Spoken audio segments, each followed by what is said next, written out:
It's okay. Off your mind. It's okay. She off your mind. Like me. Chai! Now wow, people wey suppose talk truth to power don't off mic. And if we talk, now 500,000 they go summer us, call them hate speech. But fear not, my ego don't come. Ingo torchlight every corner, nooks and cranny of all these bad people where they spoil our country.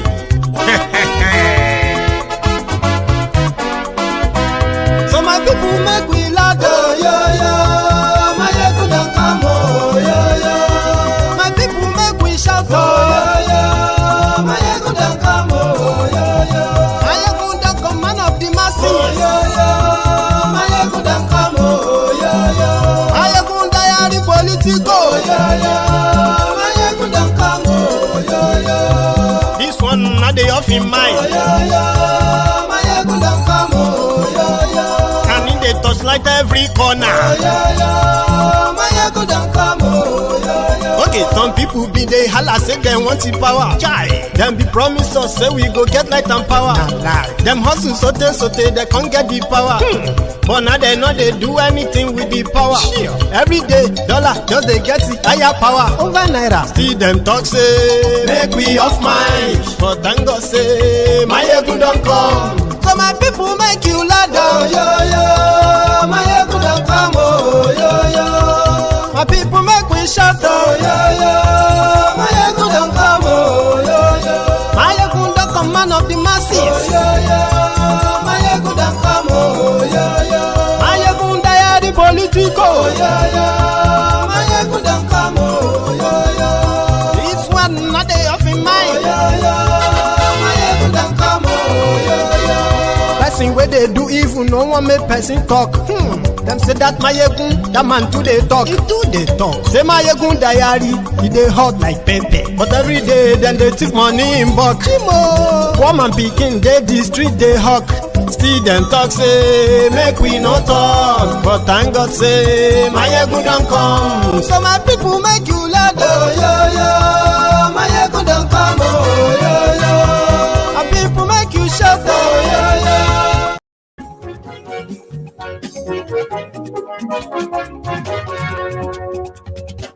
Hello there. Mayegun la wa mo la mo dododo. Mayegun diary na ibi number one. Good morning to you, good afternoon to you, and good evening to you from wherever you are watching from. This is Mayegun Live. Mayegun diary na ibi number one. Lórí Facebook, lórí YouTube. Mayegun diary na ibi number one. Gbogbo bó ṣe ń lọ ni Mayegun dá wa sí. Mayegun diary. Thank you so much for joining me from wherever you are watching from. This is Mayegun Live, and as usual, as you are joining, please share the broadcast. Invite your friends. Invite your not so friendly friends. Tell them just same thing. Mayegun today. Please share this broadcast. Godfatherism, kò sí lọ́rọ̀ Mayegun. Mayegun diary, ẹ farabalẹ̀ ṣe o kẹ́gbọ́rọ̀ lẹ́nu.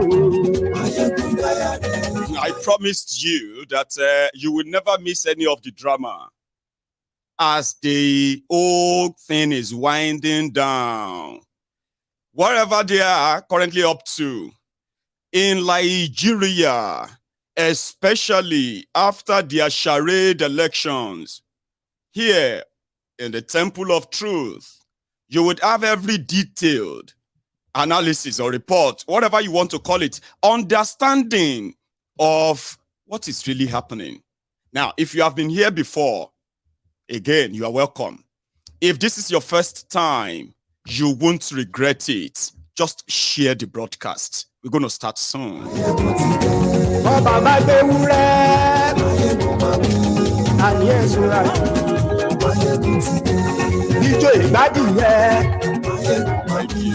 And just before we get fully into it, I want to say thank you to every one of you, the Mayegun's Diary political, brethren. You are the brethren of this temple. You are the embodiment of what humanity truly should mean. Indeed, I am one of those, I'm one of the luckiest, probably vloggers or YouTuber, doing same thing I am doing today in this recent time. And I'm so grateful for all the support. Mind you, yesterday, we had a bit touch on, I needed a new camera and the rest of that. You see, primarily reason why I keep saying that to you is because until I changed my camera, the flickering, those flickering and all that, blackout and all that, they will still be there. It doesn't mean that I don't have a plan. It may take a while.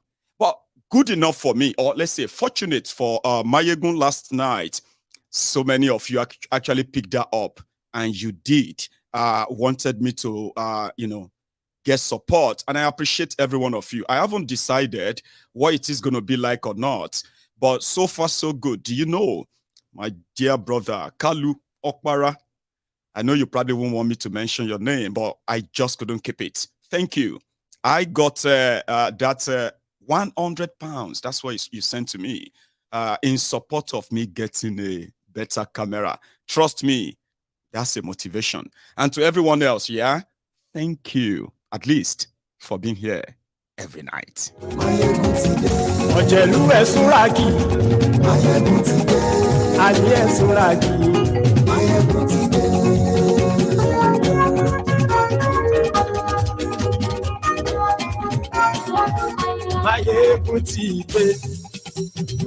Thank you. So, once again, good morning to you, good afternoon to you, and good evening to you from wherever you are watching from. This is Mayegun live. And this broadcast can be considered as the continuation of the drama that started in their presidential election petition tribunal in Abuja yesterday, where the interloper, I will call him interloper, Ishawuru, Lamidi Apapa Wolf, said he was fighting for his rights. According to him, there is a court order, a court order that stopped the current chairman of Labour Party, Abure, from parading himself as the chairman of Labour Party. That's the party problems, right? However, there are already, evidence of the plot that Abure is not the primary target. The real target is the stubborn Obi that has become so stubborn for the establishment to bend, to break at all. Yeah? If he's not going to play balls, then we will take away all the old thing that gives him that leverage that makes him to compete with the big boys.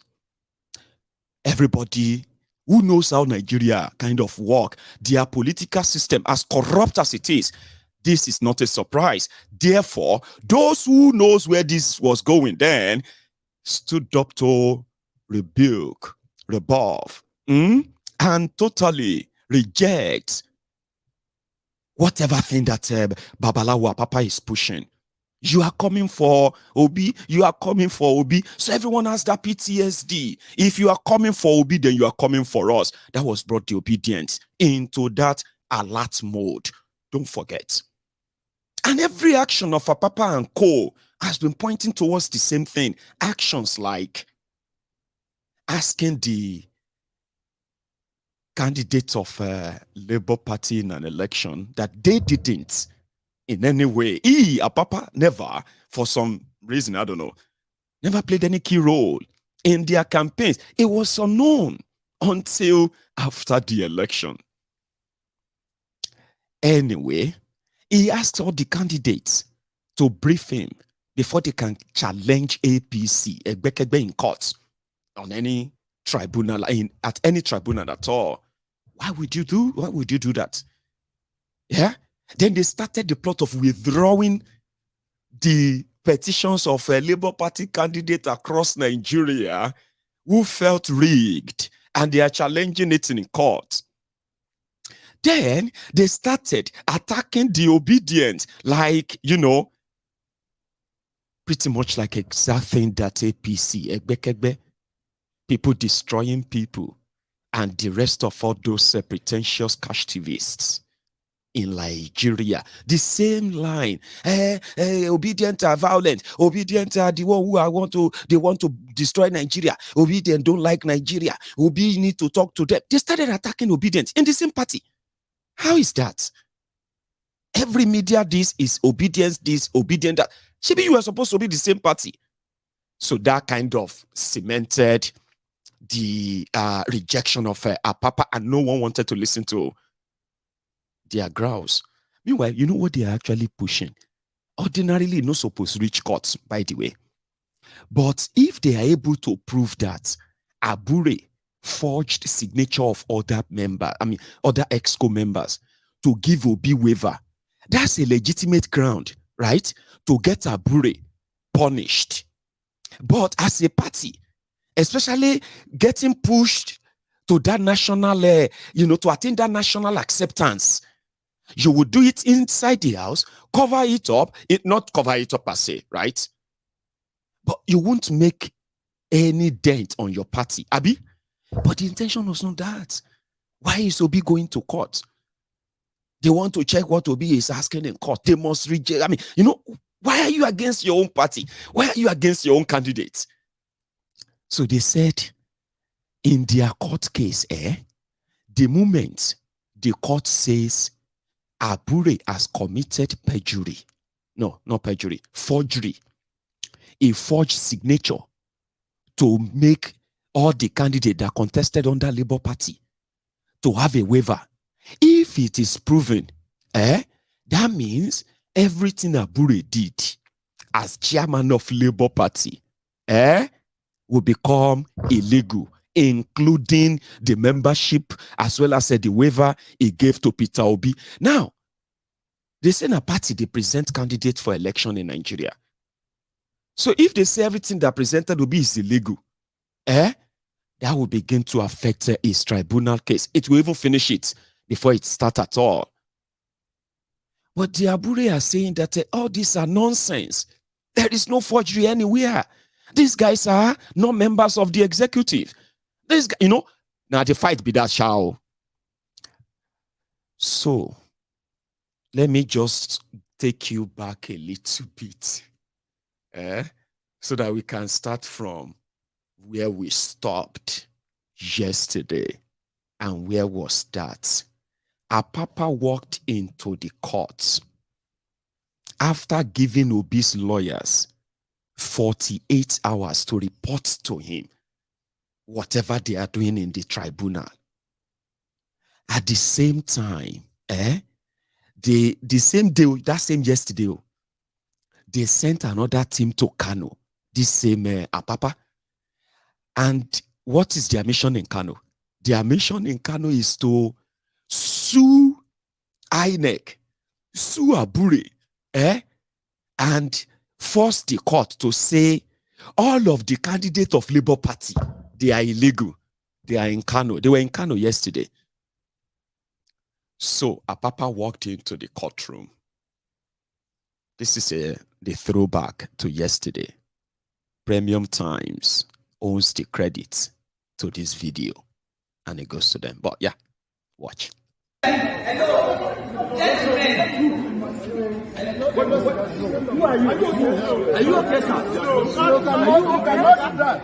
No, you have to be civil. You have to be civil. The way you approach you and shouting. Hello. Why are you doing this? Who are you to?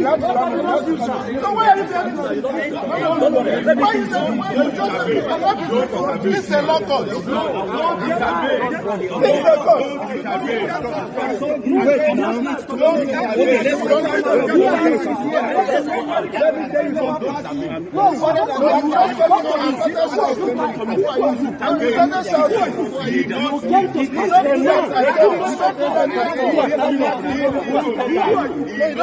The matter is pending in court. So these people have been recognized and they are appearing the matter for long. That is, you said for long. These people have been appearing for the matter. Yes. The matter is pending in court. So you don't resolve it in court. You don't resolve it here.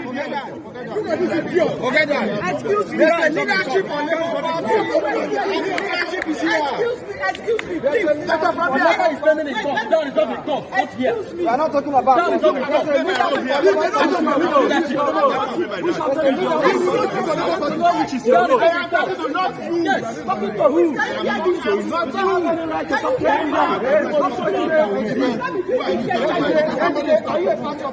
stand up for anybody. What did you do? Who am I? Yes, you. I'm not going to knock you. I am representing our party here. You cannot sit down here when I'm talking.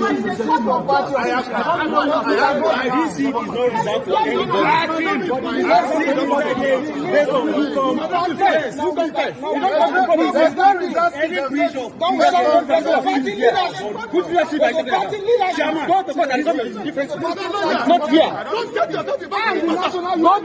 Go to court and resolve the difference. Not here. Go to court, not here. Not here. This is not Labour Party office. This is not Labour Party office. Don't go and resolve the problem for anybody. This is not Labour Party office. So they were fighting over seats.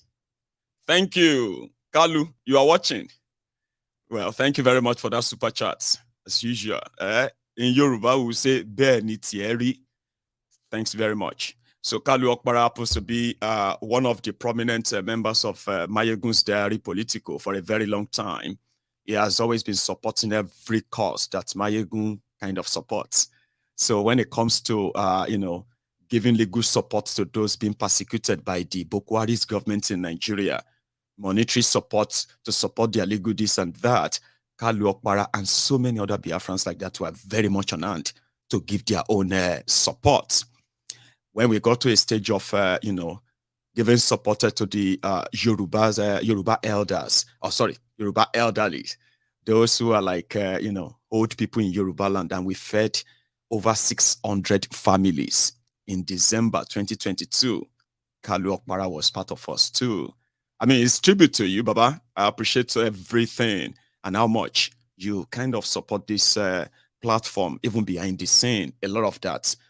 Bless you. And so many others too.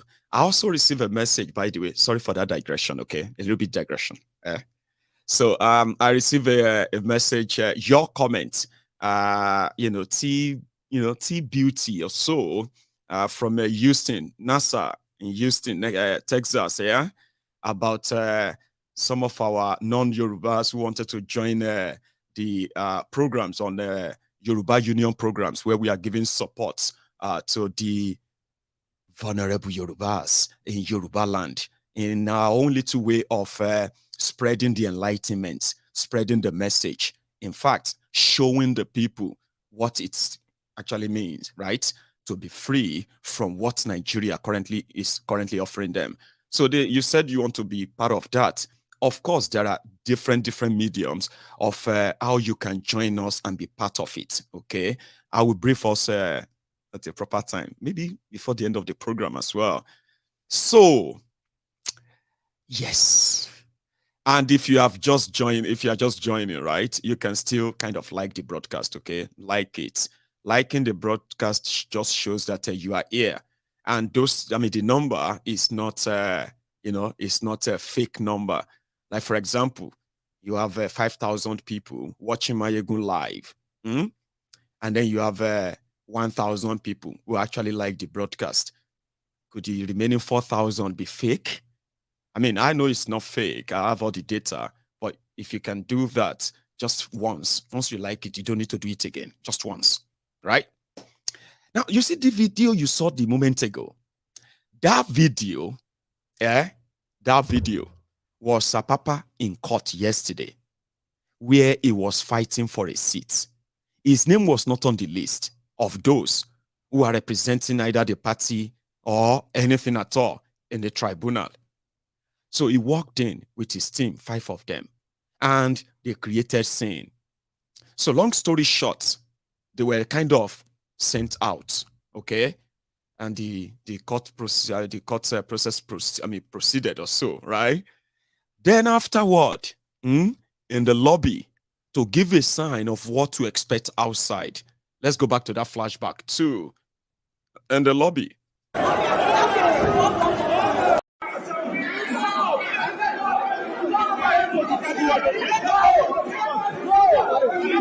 them go. Let them go, Joe. Let them go.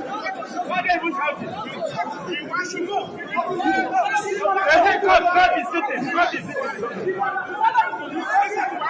God is sitting. Let them go, Joe. It's okay. It's okay. God is sitting. My brother, God is sitting here. Let them go. You know the charge, you want big person. Let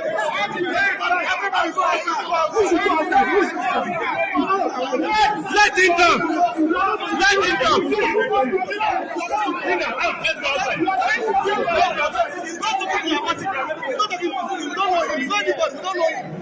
You don't know him anywhere.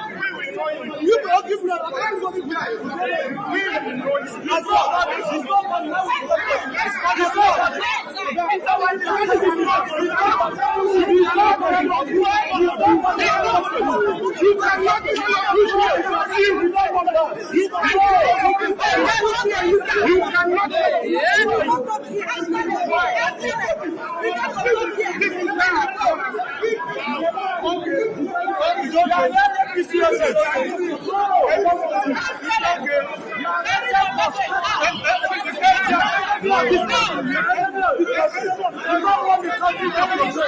This is not what we are. We are going to get a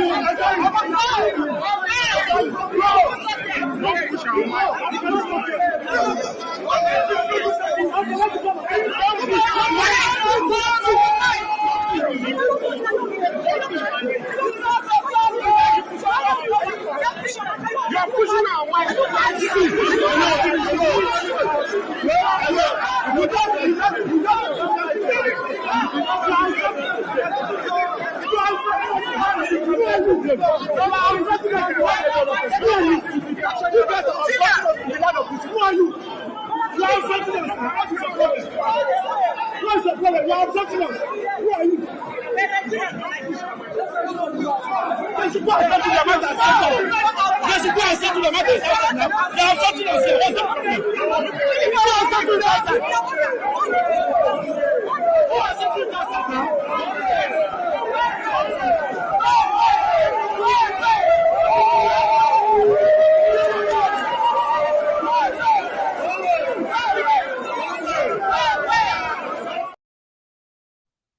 So that was at the lobby, where the Labour Party supporters and members were kind of asking him, why are you doing this?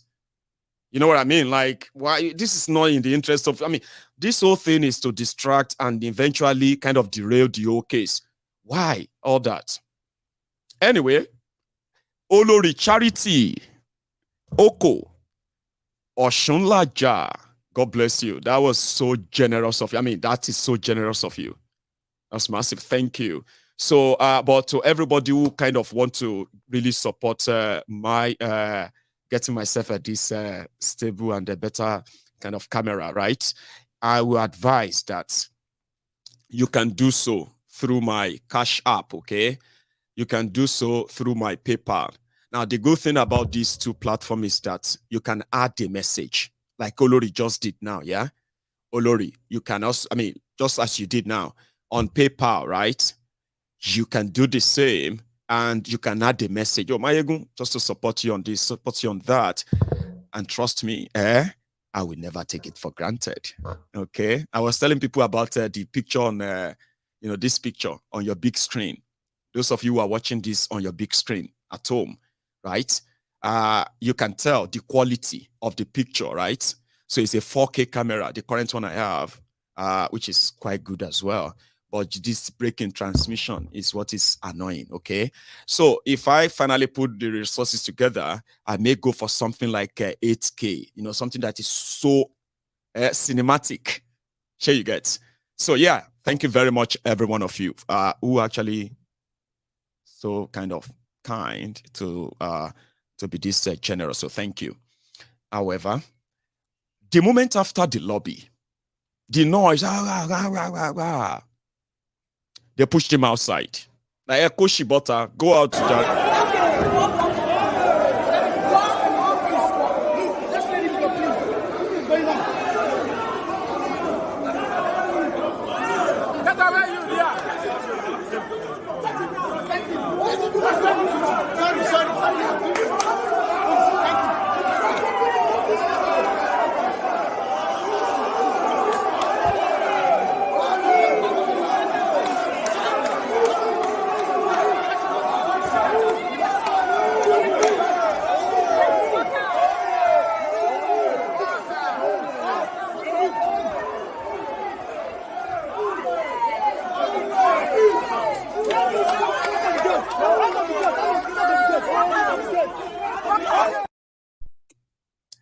That was yesterday.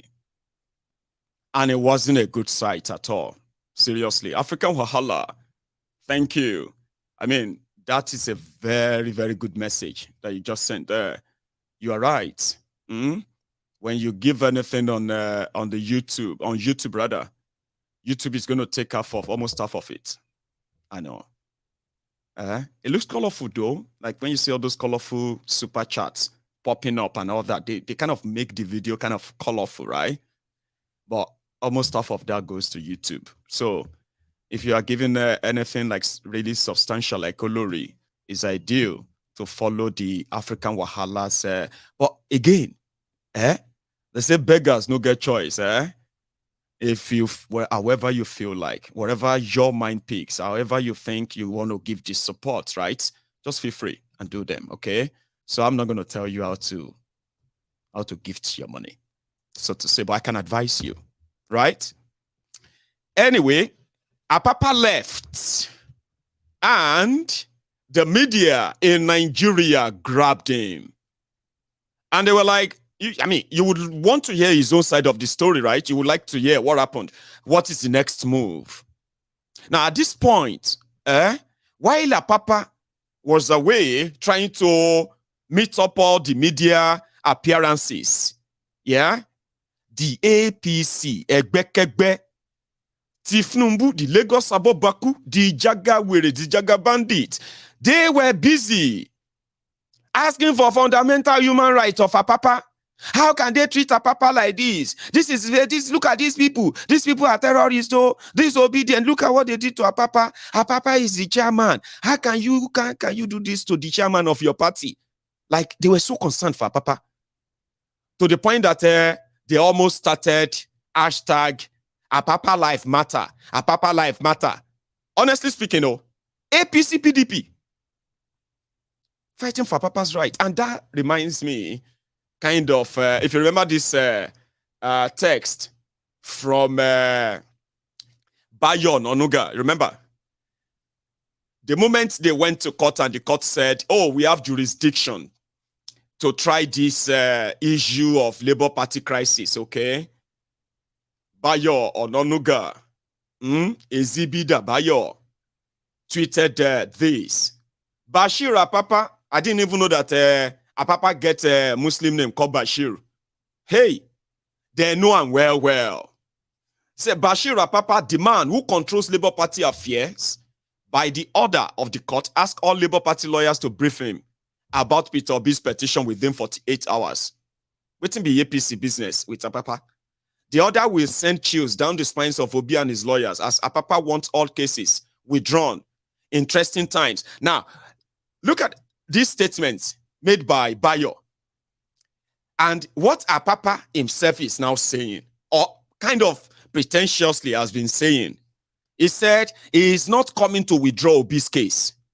He is not coming to, he's not fighting, he's trying to put Labour Party in order. So the other day, Apapa said, Peter Obi must be arrested for asking for the inauguration of Tinubu to be stopped. And I remember telling you then that, why would you say that? Why would you say that on your own? I mean, what is wrong with you, this old man? Like, even if you have good intention, like all your actions no show say you get good intention. So nobody can even give you any benefit of the doubt. What are you saying? Anyway, after the beating yesterday, or near beating yesterday, Apapa appeared on Channels Television and he told them, he said, Peter Obi sent the thugs. He said, obedient thugs attacked them in court and they were sent by Peter Obi. See, this is me. I'm going to take you through his media appearances and what he had to say before we continue, okay? So that we don't kind of model them up, right? Immediately after the beating, when Apapa appeared on Channels, and again, the credit for this video goes to the Channels Television. They own it and we are borrowing it. Watch this from Apapa and you can listen too. Answer that quickly. Well, the first question of allegation of corruption, bribe taking, it is not true. And I've told them severally, if you have an evidence to prove, bring your evidence that I have collected money or we have collected money from anybody. That is not, it's absolutely untrue. That's that. The second one, obviously Peter will be taking side with Aburi. Peter will be taking side. You see, I don't want to keep on exposing, but he deserves to be exposed. He deserves to be exposed. Some time ago, in one of the interviews he granted, he said he does not know me at all. I want to tell the whole world, he's a liar. And let me tell you why I say he's a liar. I've been trying to cover him, but he does not deserve it. The reasons are this. One, this is a man done his primary in Asaba. I did the opening prayer. And I was not a young officer. I was the deputy national chairman of the party then. So not a junior officer. This party, I've been 21 years in this party. When this party was formed, I started with the party and I've held a lot of positions in the party to the level I have today.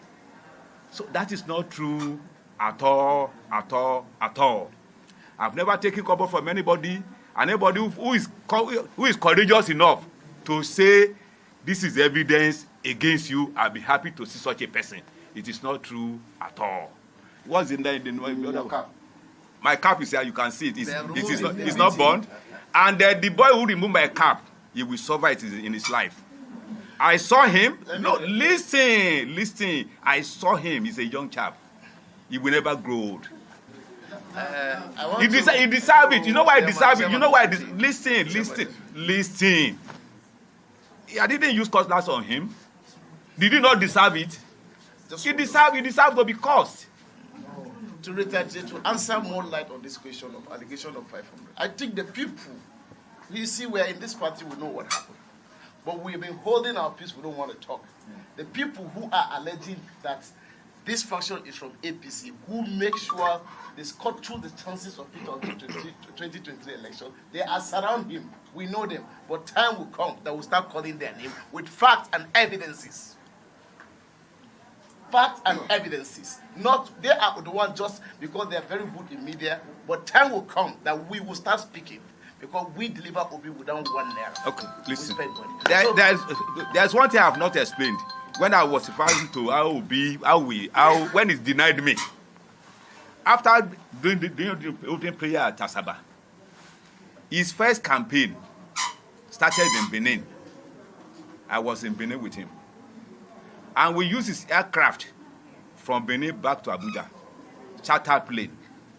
Not only that, when he came to Ekiti, Febabara University, I led the team that hosted him in that campus. We were there for over 2 hours. I led the team to the palace of Eweadu Ekiti, and he doesn't know me. He's a liar. From there again, we moved from there to Ondo State. I was there. I led the team. The same thing to Osogbo. I was there. I led the team. I've been saying that he's being forgetful, but this time around, he's a liar. Oh, sorry, sir. Can you tell us exactly your position during the campaign? You know, are you the director general, or maybe are you part of the campaign team? And what was your position? Well, by hierarchy, I'm an automatic member of the campaign team. But my position in the party that time, I was the deputy national chairman of the party. Number 2, deputy national chairman of the party. And there was a time, when we were going to that question, there was a time when they alleged that the campaign that took place in Ibadan, that's my base, that I was not there. Had to be, it was the cause. I was with him in Abuja. We were to leave Abuja with his aircraft, but the airport gave us small aircraft. And if it's somebody that has value for positions and age, even if there are going to be 4, I should be one of them. I was excluded, and I was asked to join another aircraft. I joined aircraft to Akure. Before I arrived at Akure, before I get vehicle to Ibadan, it was already in the dark. So if you also refer to that, ask him again whether I was not with him in Abuja during the Ibadan rally.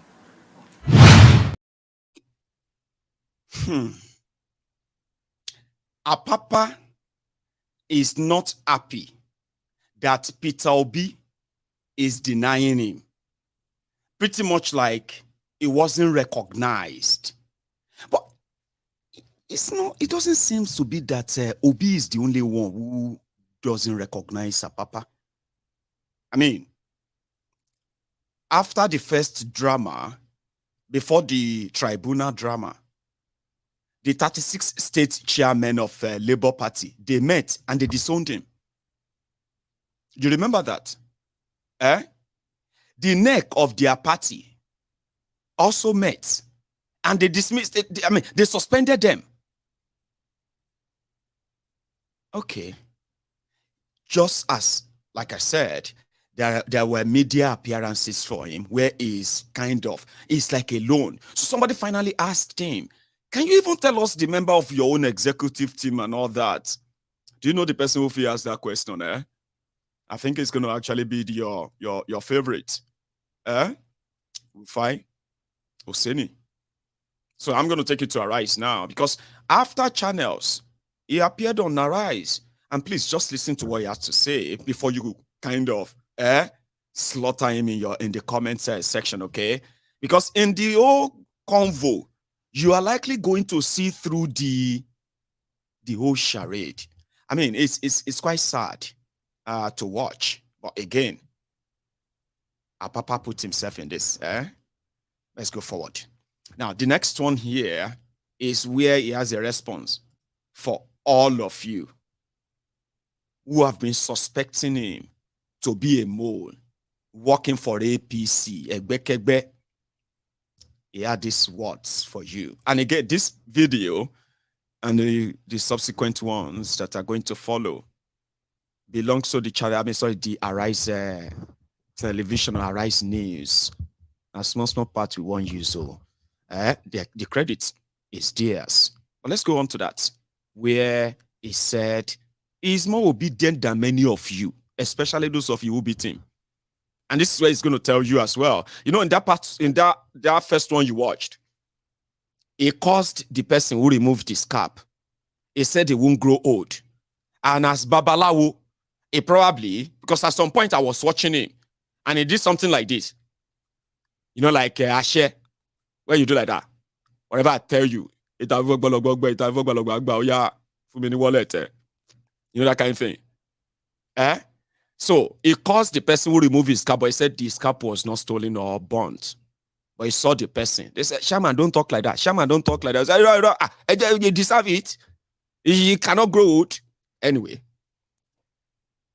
Apapa went on to face Arise News, and I don't think they told him or warned him. Agbalagba, he got to a stage about they do sa for Sunday. I mean, Rufai. Wait, listen to me, sir. Sir, give me 1 moment, sir. Sir, because the question, I said, I didn't know you want to ask me. You are going to ask me that question. It was actually sad to watch. Some of you will be laughing.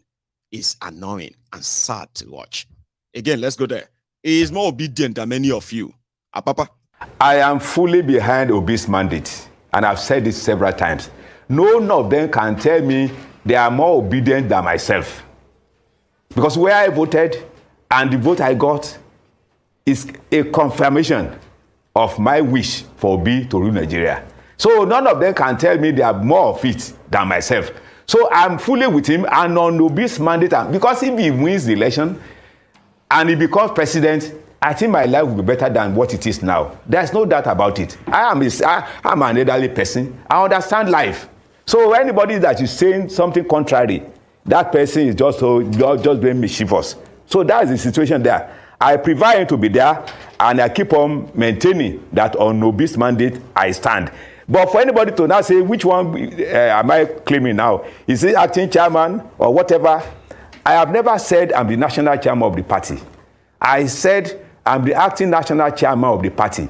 If Aburi is lucky to get himself cleared from his forgery cases, he can come back and take back his position. That I'm in acting capacity for you to know the love I have for the party. But because of people who also misinterpret the whole thing, they are saying it the way they want it or the way they understand it. Some people are acting acts of ignorance, but I don't blame them. If they know the consequence of disobeying court orders, I don't think they will have done it.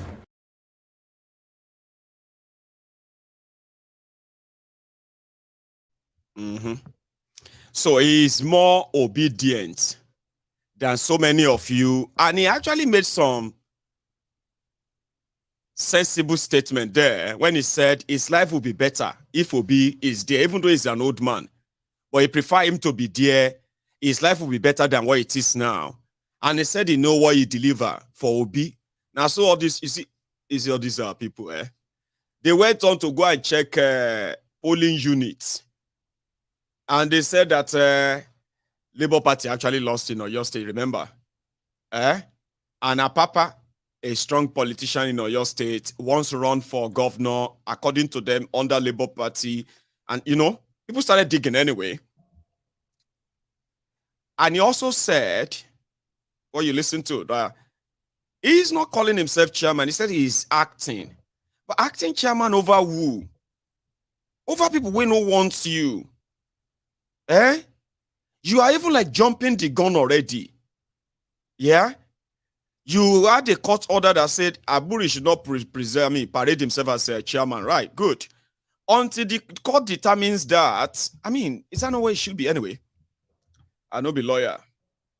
So, further grilling, Loba starts. You know what they say? Loba gets started. After that, claiming to be more obedient to further grilling. By the way, tribe of Judah Lion. I be Lion of Judah. Papa, this is your own different.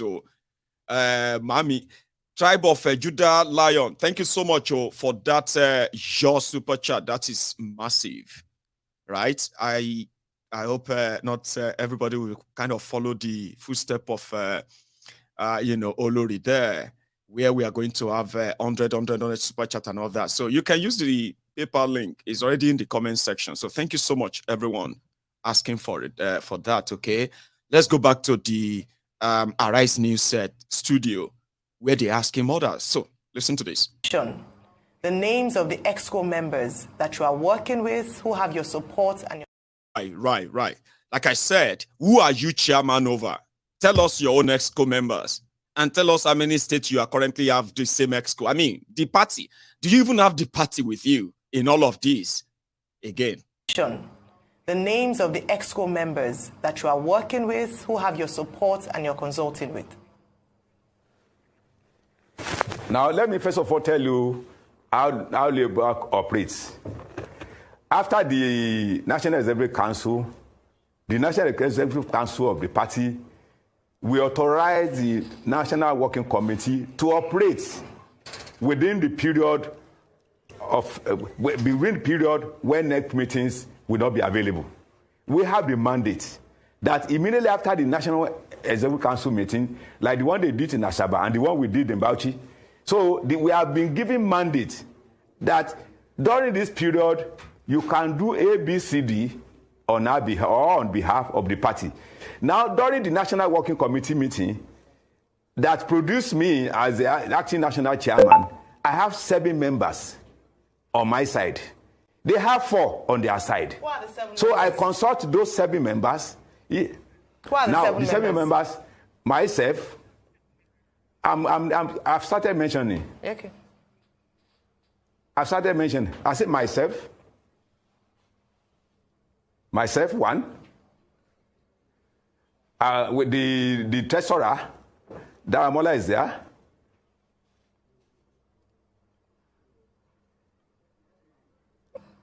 Alhaji Umoru is there. I said myself, Alhaji Umoru. Bishop is there from River State. Alhaji Alikali is there. Alhaji Sali is there.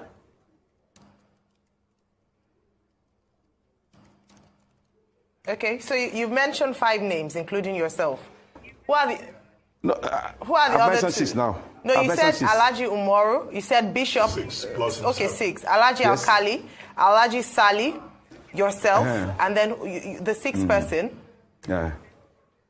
The 6th. And Okeke. Okeke. Those are the excos. So a political party will have 22-member exco, and sometimes it can be up to 30, 36, 37, 40. They call them extended and they call them ex-officio. Anyway, after that, I think it was now the Rufai's turn, I think. Let's go to the next one. Aircraft. I couldn't get aircraft to Ibadan. I couldn't get the one going to Lagos. I now got the one going to Akure. I boarded aircraft from Abuja to Akure. I have to, from Akure, I got a public transport to Ibadan. Is that my fault? That's not my fault. If he has refused to give me that honor right from Abuja, I should not be blamed for that inability to participate in that rally. That was exactly what happened. And ask them, in Labour Party as of today, when Labour Party, the first honorable produced by Labour Party was produced in Oyo, going to record and see.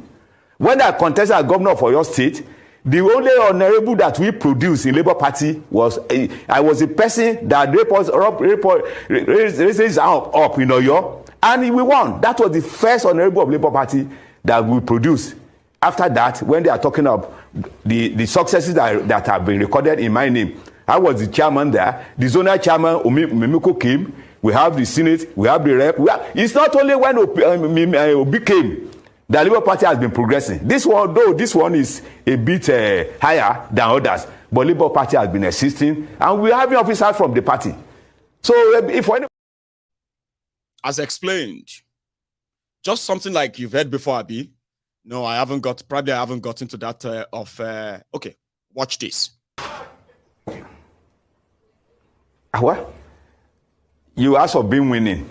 I don't have the percentage here, but I won at my polling unit. How much number? So you don't remember the results? I didn't know you will ask this question. I say you are talking about the margin. I don't know the margin and I don't have it, but I know I won at my polling unit.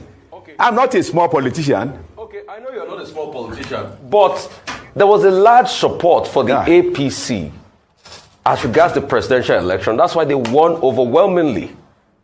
So if you keep claiming you're not a small politician, it is obvious that you couldn't hold your own in the state as regards the presidential election. And I have specific reasons why I ask, because a lot of people keep going back to your legitimacy. Okay, and that's why I asked the question about your polling unit. What's even the number at which you won? Because people keep saying, oh, you were not prominent in the campaign and the campaign process itself. That's what a lot of people keep saying, and that's why they say you have a legitimacy question. Okay, let me say whether I was not prominent at the campaign. This question was raised some time ago, that when Obi was coming to your state, that I was not there. I wouldn't be there. Save you distress. Anyway, Apapa now said he will be in that court tomorrow. Yeah, he confirmed that. He said he's going to be there because he is fighting for his rights. It is his right that he is not trying to take charge of Labour Party out of a desperation, but it is his right. And tomorrow, he will be in that court. And APC, Egbekegbe, and their supporters that are already saying Apapa's life matter. Apapa is the chairman. And since they are already in Abuja anyway, they are also mobilizing. So the purpose why, the role of Apapa is to cause all this distraction, cause confusion, and possibly help destroy Obi's case in the long run. And he's kind of hell-bent in delivering that, and it will disappear after that. So tomorrow may be another day where if Apapa show up, if he should show up in that court tomorrow, even though he has no business there, he would have this support. He may walk in with security, police, and all of that will protect him and guide the rest of them. And he will walk straight into that court. And as usual, they probably will tell you that they can't sit again. They need to adjourn the case. So the delay tactic that they are kind of introducing in the court, where INEC is denying the litigant, is denying those who are the petitioner, they are denying them access to the documents that court said they should give to them. Documents in the sense that all they used for the 2023 elections, as I have been telling you, and as you probably have been following. Yesterday, Obi's lawyer said only 70% of the documents have been given to them. They were lucky. Today, Atifku's lawyer said now only 28% of the document INEC has given to them. So what does that tell you? And without all these documents, 100% given to them, that means they won't probably have any real case. It will just be like shadow boxing. Meanwhile, they will still give them to them after they will probably have ruined and altered them, but it will be too late, and the issue of inaugurating Kolu, Tifnumbu, in another, what is today? Yeah, in another 11 days. Next week, Sunday, is Kolu's inauguration, oh. Not this Sunday, oh, next Sunday. So which means anything where won't happen should happen between tomorrow, Friday, and next week, Friday. So the later can keep them on and on, yeah? And Apapa is doing exactly for them. Meanwhile, that rumor of, okay, I'm going to still stay in that court because I'm still talking within the courts now. Do you know that today, yeah, the case to stop Tifnumbu's inauguration was kind of thrown out, and this is what happened. Jurisdiction. They are in court fighting for jurisdiction, which is, can that court in Abuja entertain the case against INEC, the Attorney General of Nigeria, the Chief Justice of Nigeria, the Nigeria this or that, suing them to never inaugurate Kolu, because that would be an illegitimate precedent, and it will be a crime against your 1999 tissue paper constitution. Yeah, that's the case. This is not Labour Party. Oh. This is a case from the resident, those who are from Abuja people. who are fighting for their 25%. We are the 25%. The APC PDP no get 25% in Abuja. So Tinubu cannot be their president. There are those in court too. I'm going to take you back to that court before I tell you what happened to that of Atiku. Yeah? Their lawyer, after the drama and everything, they are now appealing. Now, let me explain something to you. What they are doing is that if the court allow the case to continue, yeah, it simply means they will make appearances, the court will choose a date for all of that. There is no time for the court to stop Tinubu's inauguration. There will be no time. Do you get that now? Now, because there will be no time, the delay tactic is even continuing as we speak. You know what is that? The people who want to sue, who are suing to stop Tinubu's inauguration, the jurisdiction of the court to either try that or not, they've thrown it out. So what happened next? They are appealing. So which means they are appealing, they are going to the appeal court. To appeal their case is yam pepper scatter scatter. So let him tell you himself. So their own request right now is that the court should order for a new election. And according to section 34 of section 39, at chapter 45, at Igbo nonsense, which is their trashy 1999 constitution, they said Buhari can continue if the court can give the order. Sure you get it.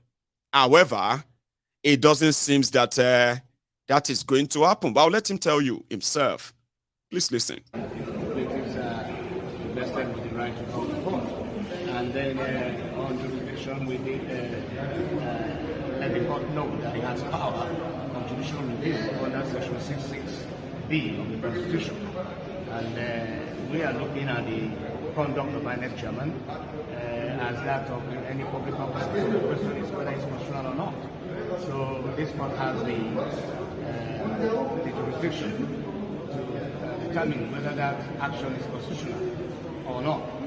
And then we also let the court know that the Federal High Court has exclusive jurisdiction over the determination of such issue.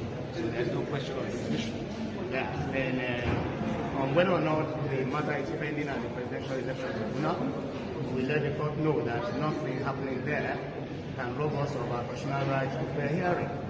Once we have a complaint and the complaint is justified under the Constitution, then the fact that any other person has his own complaints and through another process cannot rob us of the constitutional right to fair hearing. And again, we let the court know that there is a difference as to what we are doing and what they are doing in the Presidential Election Tribunal. In that tribunal, the only way you can have a tribunal is that it's on the basis that there is a declaration of the winner. And that declaration is effective or set aside by the tribunal. But what we are saying is that there's no declaration of the winner because the declaration made is unconstitutional. It's null and void. It's a nullity. So it's just like nothing was done. Because the Constitution says that the only time you can deem somebody to be a winner, to be duly elected, is when he has the highest votes and at least a quarter of the votes cast in 2/3 of the states and Abuja. In this case, there is no Abuja, but the INEC chairman said that he could substitute Abuja with any other state. So there is no constitutional provision for that. So what he has done is a nullity. So there is no basis. So we let the court know that in terms of what should stand, it is the presidential election petition that has a problem, that is sitting on a shaky foundation. Because if actually the INEC chairman, if actually 35% of Abuja is necessary before a winner can be declared, then they're wasting their time in the Presidential Election Tribunal because there is no declaration of a winner because the election made is unconstitutional. It's a nullity. There's no basis for any Presidential Election Tribunal. So on that... Are you following? They said this whole charade started from go and get your PVC, go and get your PVC. Only for some greedy, selfish, old people and young people in APC, PDP, to start cashing out in order to choose the criminals that will later become candidates that will be facing that then you have to choose from. They call them delegates. Now the first cash out be that.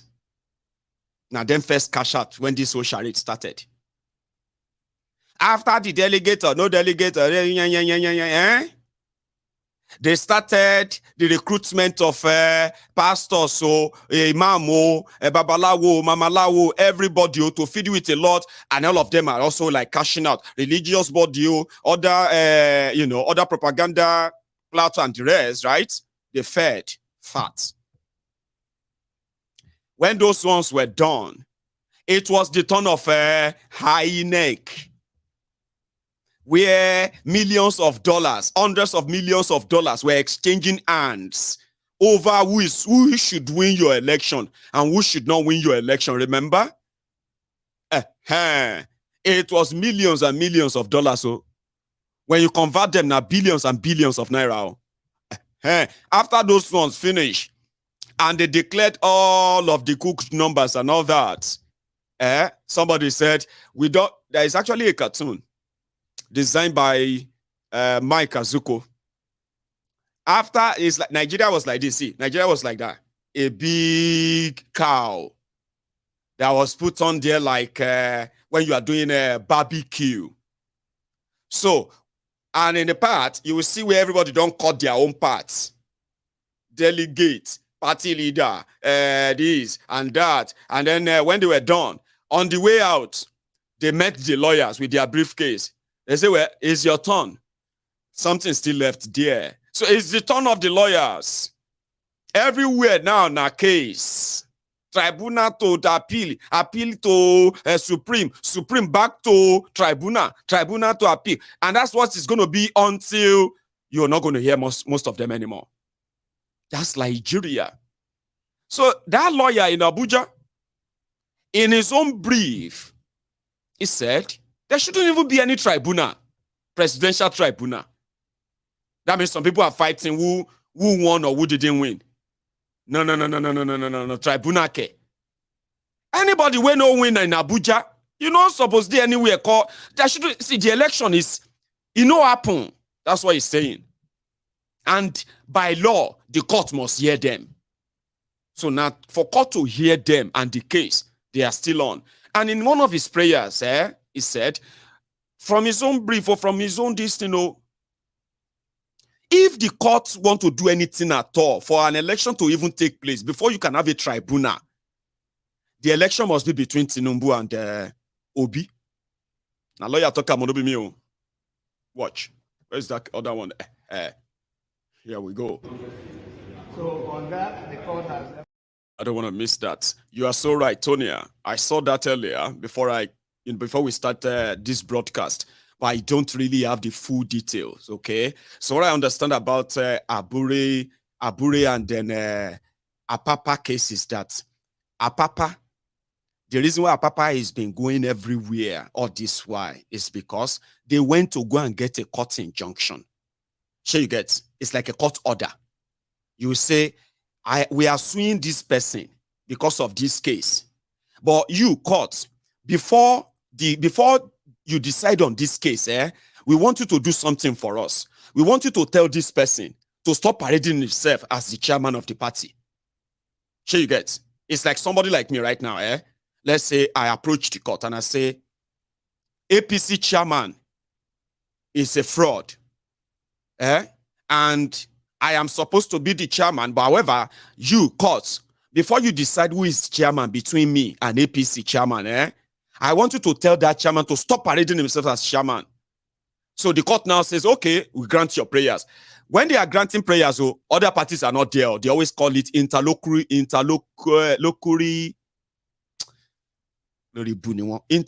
injunction. Intertowolokuri. Share you get. That was what Apapa got few weeks ago. So that is why he's been parading. But Abure, she's not chairman. The court says he should not be parading himself. I am the acting. The court didn't say he should be acting. Or anyway, they said today, this evening, the court also ruled that that order is now lifted, which simply means Apapa, if anybody is speaking to Apapa and they call him acting chairman of Labour Party, they are committing a crime because they are identifying with an impersonator. And for all that care to listen, that you ever identify Apapa as Labour Party chairman or acting chairman, anything where you see, may you collect on like that because you are committing illegality. The last time Apapa decided to meet the obedient in public for their briefing, then beat time like somebody wasting goat for inside the Onitsha main market. I'm not joking. You want to see it? Look at the impostor. Look at the interloper, Babalawo Apapa, went and touched him yesterday.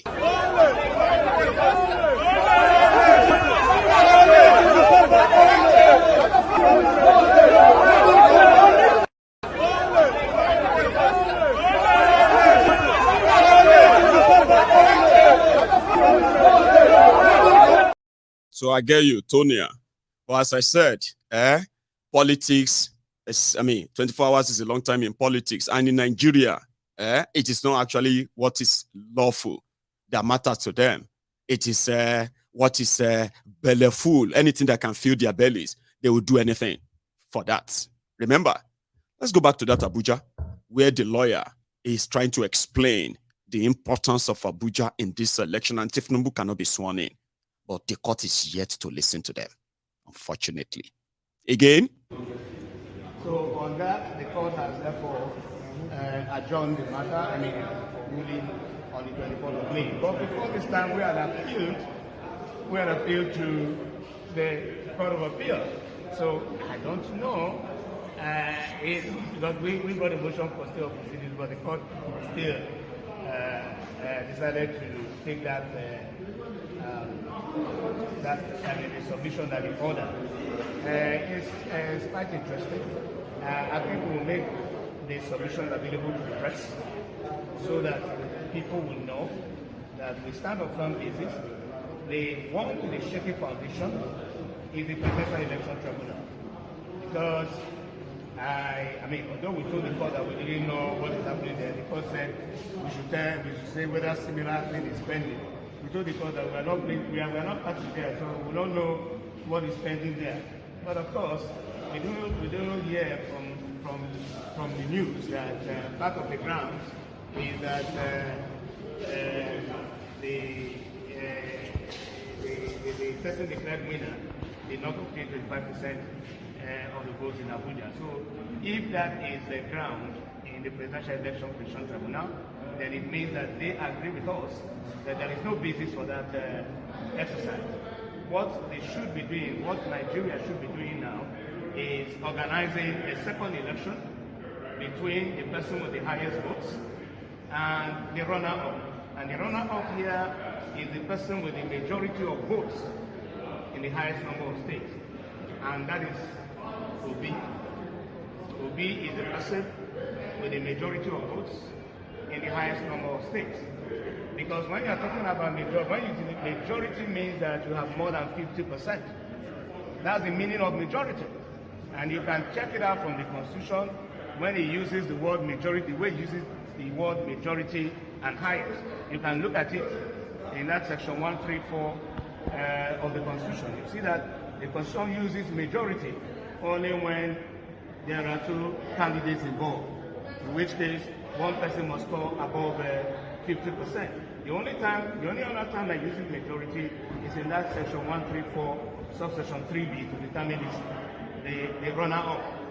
So majority there would be that when the person puts votes, if you put on one side and you put the votes of his opponents on the other side, his vote is more than the votes of his opponents put together.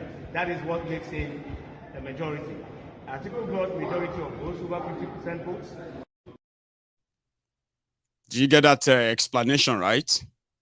And I bet that's also part of what Obi's lawyers are also going to use. So they should conduct a rerun between Tinubu and Obi, if they really want to give legitimacy to any one of them to be in. But where is Atiku in that? Shoved aside. Here is the conclusion of that clip. A quick one. Together, that is what makes him a majority. Atiku got majority of votes, over 50% votes, in just 3 states of the country. Obi got a majority, over 50% of the votes, in 7 states of the country. So Obi is run-up, and that's what the nation should be doing now, is organizing a second election between Tinubu and Obi. The Election Petition Tribunal is a waste of time, is a waste of the nation's time and resources. It has no foundation under the Constitution of the Federal Government of Nigeria. Thank you. Do you see that this wahala no go end? It will keep taking turn and turn and turn and turn, yeah? And I'm going to be here for you. It will be like series that you're watching on Netflix.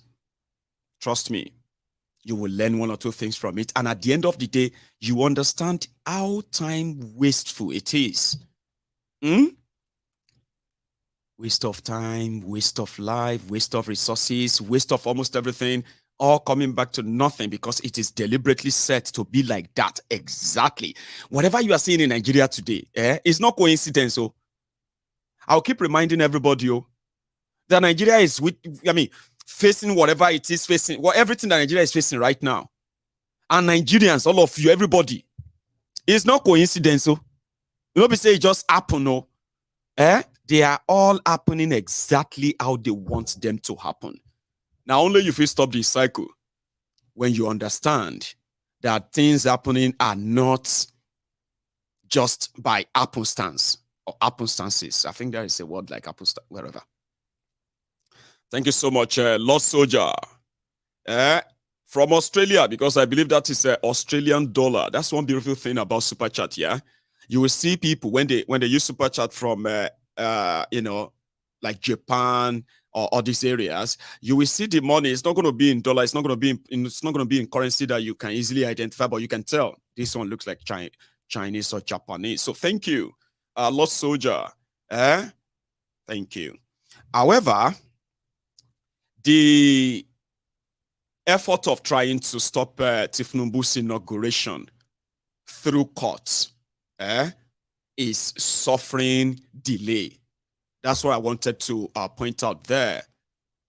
Because Atiku, the reason why I actually matched the Atiku and Obi's stuff together earlier is because Atiku and Obi have identified that INEC is actually standing as a candidate in this their charade election. Therefore, they will have to hold back as much as possible information in order not to implicate themselves even more.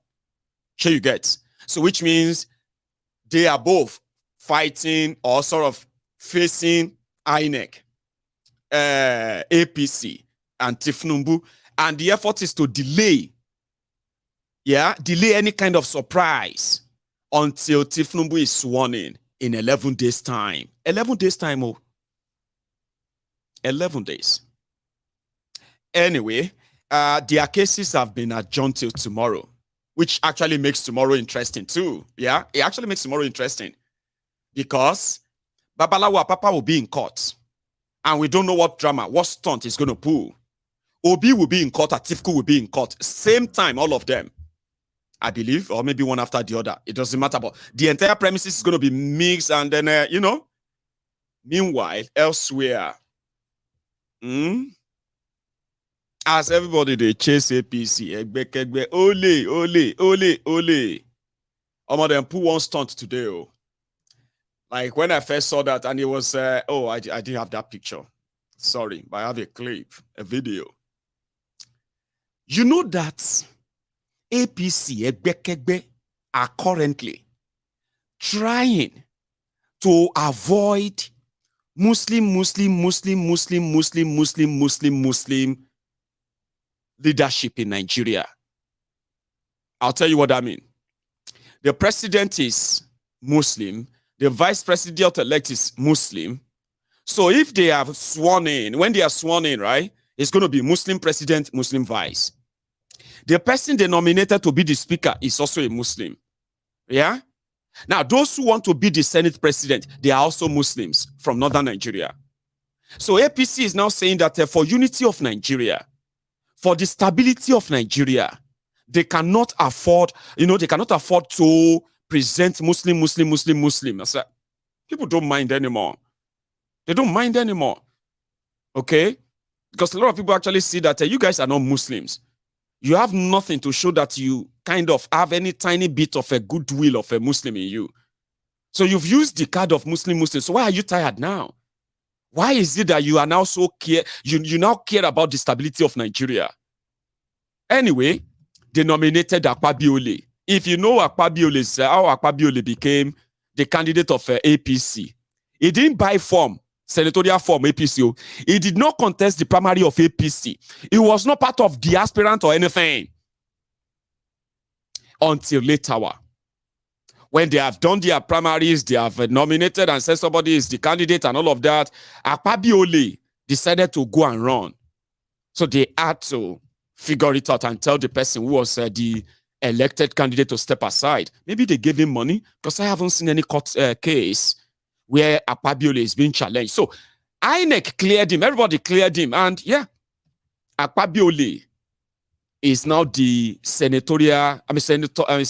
presidential candidate. In order to save them from Muslim, so Akpabiole cannot trust any surprise from anybody. So what have they done? What has he done? He decided to pull a smart one on Labour Party. And this is why this is actually so interesting, okay?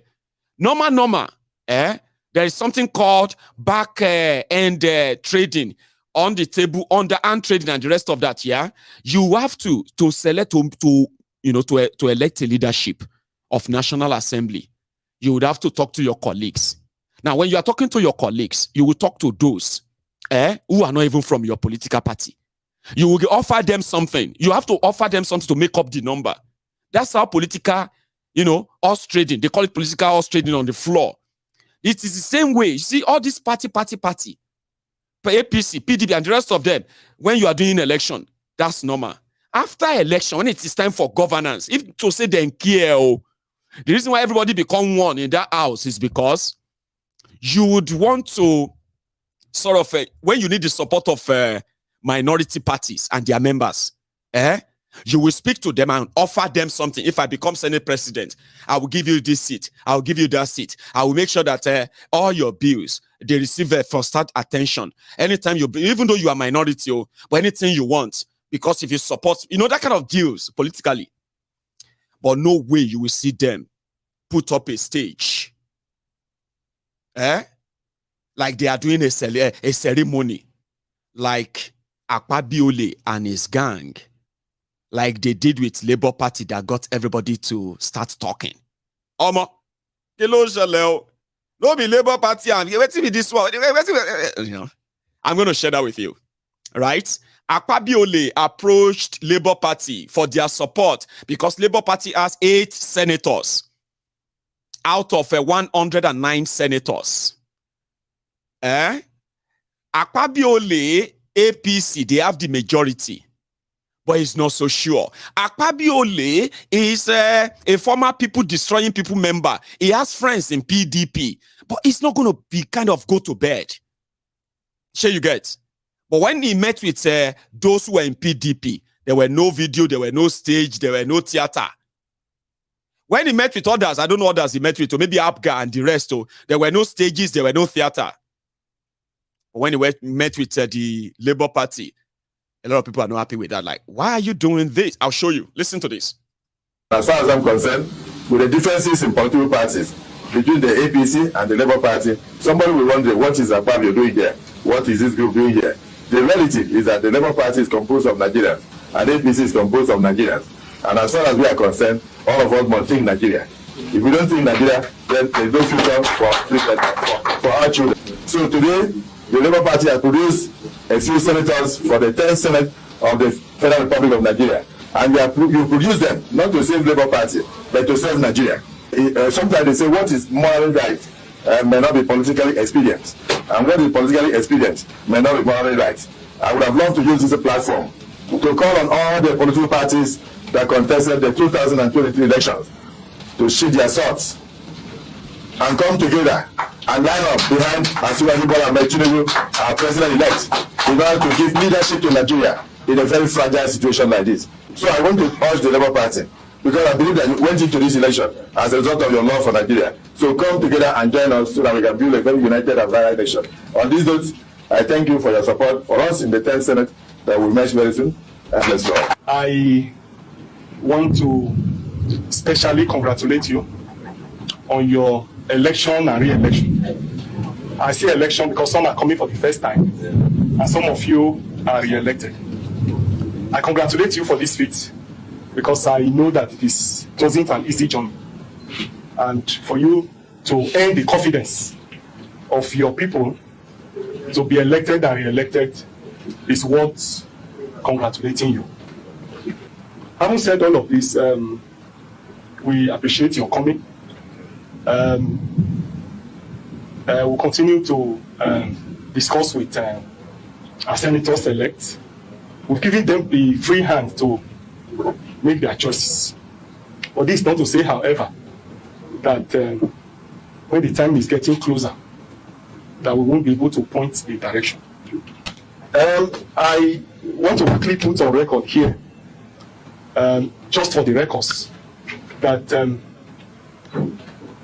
we are in court in respect of the presidential election. And you know we are challenging the processes leading to that election. In all our campaigns, we didn't make pretenses about it. We said it clearly that we believe in the process leading to the election rather than the outcome of the election. And therefore, for us in Labour Party, you are aware that we are not comfortable with the processes leading to the election. And I want to say clearly that this is not the forum for us to engage on that. But because you have made such remark, it will be unfair for me not to put the record straight. And that's why I want to say it here clearly, that the 2023 presidential election is what we are challenging. We are currently in courts in it, and we are interested in the processes leading to that election and not the outcome itself. I probably feel that I needed to put that on record before it will be carried that Labour Party. Before obedient go tear me into pieces because they are already angry. Why are you meeting with them? I know a lot of you who just watched that video right now will just be like, okay. I'm still angry, Sha. Why is he meeting with them? Well, I like what he said because that's exactly what some of you will feel like. Abi? He decided to remind them, listen, you know, we are in court and we are challenging this. So you coming here to say all of us should come together and work with Tinubu without me having to tell you that, no, we are challenging that Tinubu you said. So let's put the record straight. So, yeah. So I bet some of you are just like, okay, well, I can manage that. We can manage that. But Aburi, be very careful. Aburi, be very careful.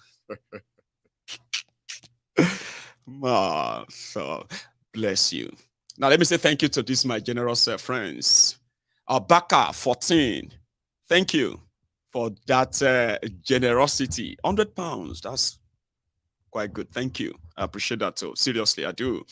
And like everyone else, you know, I have here a Sunday Ashedu. Thank you. I mean, for the thought. It's you know, it's rather very kind of you. Okay. Thank you for that.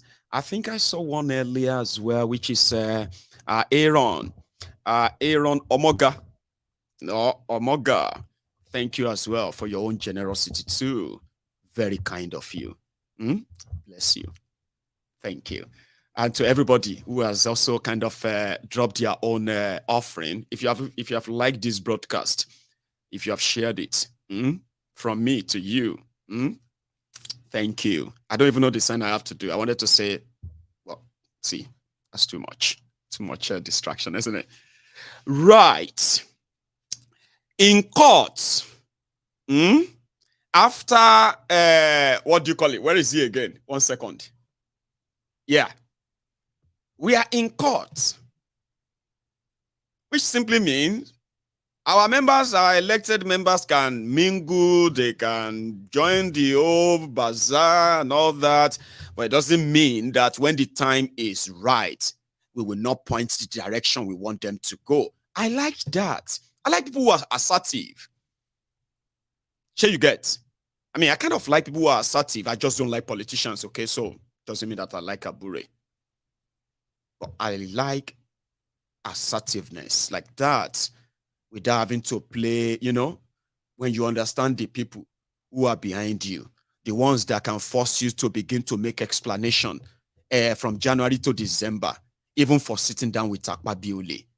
Now, there is a report by the Arise News. This time around, it wasn't only, it wasn't Akpabio and Abure that spoke at that gathering. I want you to use this chance to see the faces of others there, okay? Take a look. Arise News report. The credit is theirs too. And thank you. The nominee of the ruling All Progressives Congress for Senate President, Senator Godswill Akpabio, has met with the chairman of the Labour Party, Julius Abure, acting chairman of the New Nigeria People's Party, Abba Kawu Ali, and the governor of Nasarawa State, Abdullahi Sule, in his continuation of consultations in Abuja. Arise correspondent Indi Amugo has more. Following the promise he made while meeting with the National Working Committee of the APC on Tuesday at the party's headquarters of building a united and stable Nigeria in line with the Stability Group's vision, Akpabio made good his promise by meeting with the chairman of LP and NMPP. This is the first of such scheduled visits. Somebody will wonder, what is Akpabio doing here? What is this group doing here? The reality is that the Labour Party is composed of Nigerians and APC is composed of Nigerians. And as far as we are concerned, all of us must think Nigeria. If we don't think Nigeria, then there is no future for our children. The governor of Ebonyi State, Deborah, who is the chairman of Akpabio's Stability Campaign Group, harped on the need for a country where there is unity and harmony among the various regions, which he says is what this group is set out to achieve. And it shows that our democracy is developing and growing beyond party affiliations. Abure said that this is a sure sign that Nigeria's democracy is growing and crystallizing into what Nigerians can be proud of. Every government policy, in your legislative business, in your thinking as those who represent the people must be the focal points. Once we succeed in this project, it means the Labour Party succeeds too. The governor of Nasarawa State, Abdullahi Sule, asked Akpabio to make sure he consults with the rest of the contestants. Sure you get. And that was what transpired. In case if you have been inundated with different propagandas and other provocative, publications about, concerning that visit, I hope this helps you. Okay? But I am going to take a little break.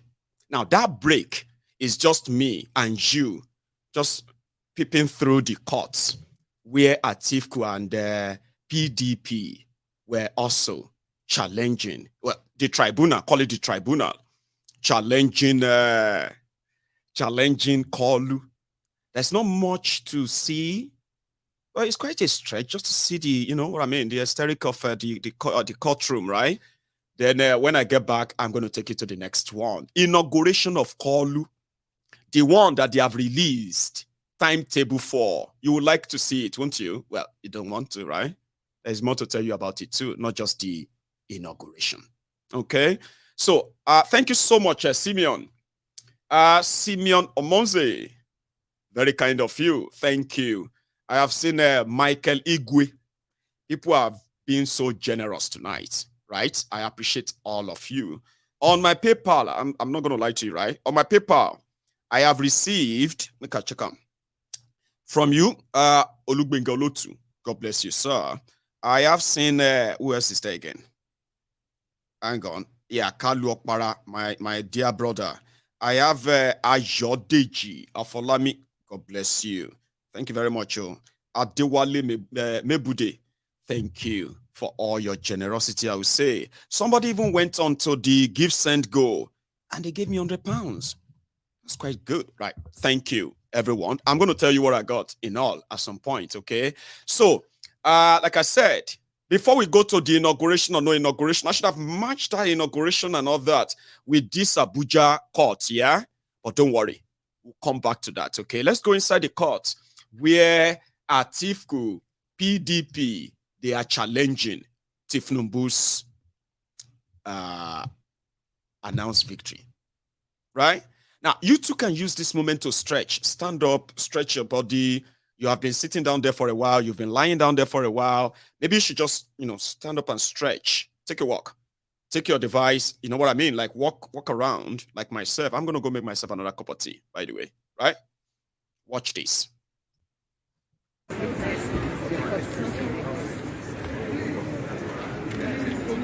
People's Democratic Party represented, as you can see, the National Publicity Secretary of the PDP, alongside other politicians, a person of Mr. Deborah is also here present.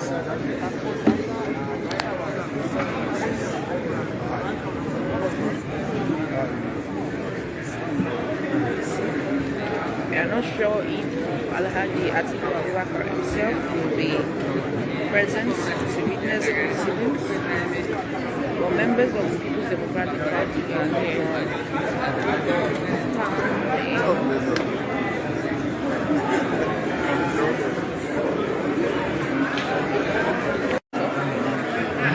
And over internal party rankings, of which the case was adjourned to tomorrow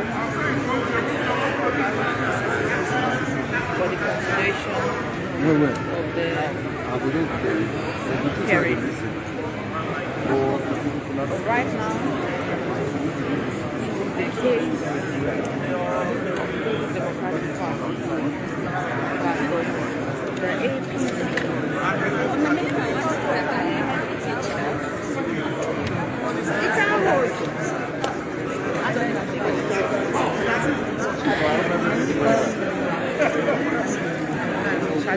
Where's our young lawyer?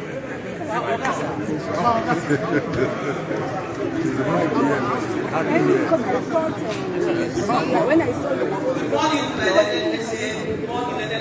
challenging members of the media, ladies and gentlemen, please set my thoughts and set the justices.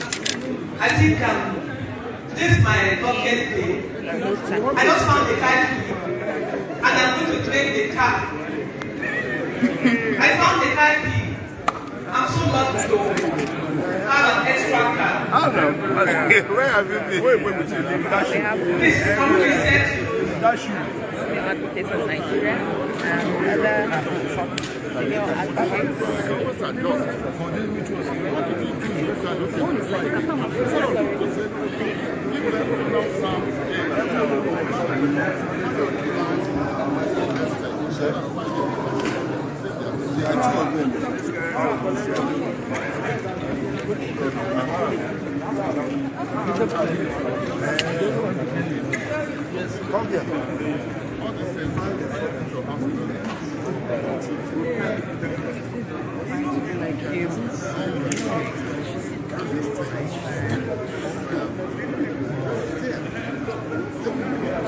Landscape.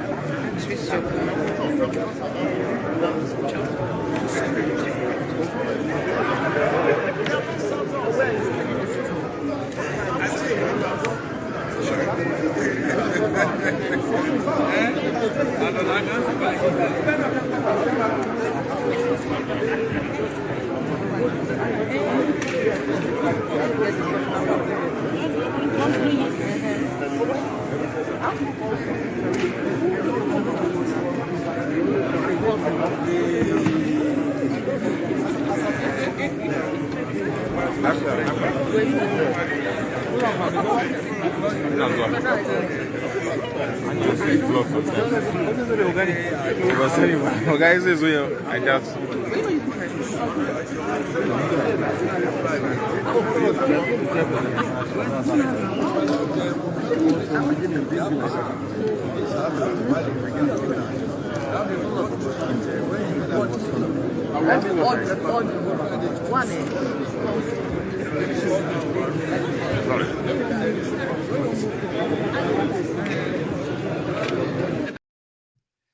Thank you. I mean, I told you it's nothing major, just to see what they are up to inside their courtroom and doing all of that stuff, right? Tomorrow is really going to be the show day, I believe. So while I went to make my cup of tea, a lot of you have decided to dip your hands in your wallet even more. Yeah? And a lot of people watching this right now will just be like, oh my God, what's going on here? Yeah, my people can be like that. Yeah, they can be like that if they want to. And it seems that tonight, they are in that mood. Of course, and I appreciate everyone who is actually like, doing this. So thank you. So I'm going to say thank you to Jaja. Yeah? I saw yours before I left. And then a daughter of Zion. Bless you, ma, for that, your generosity too. Thank you. Because I'm just going to be like, thank you, because that's most I can say. Yeah, I appreciate this from the bottom of my heart.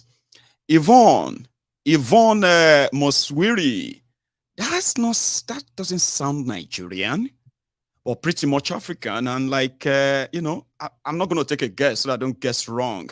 But Yvonne, thank you for your generosity. If you are still watching, that's very, very kind of you. Seriously, I appreciate you. Okay, thank you.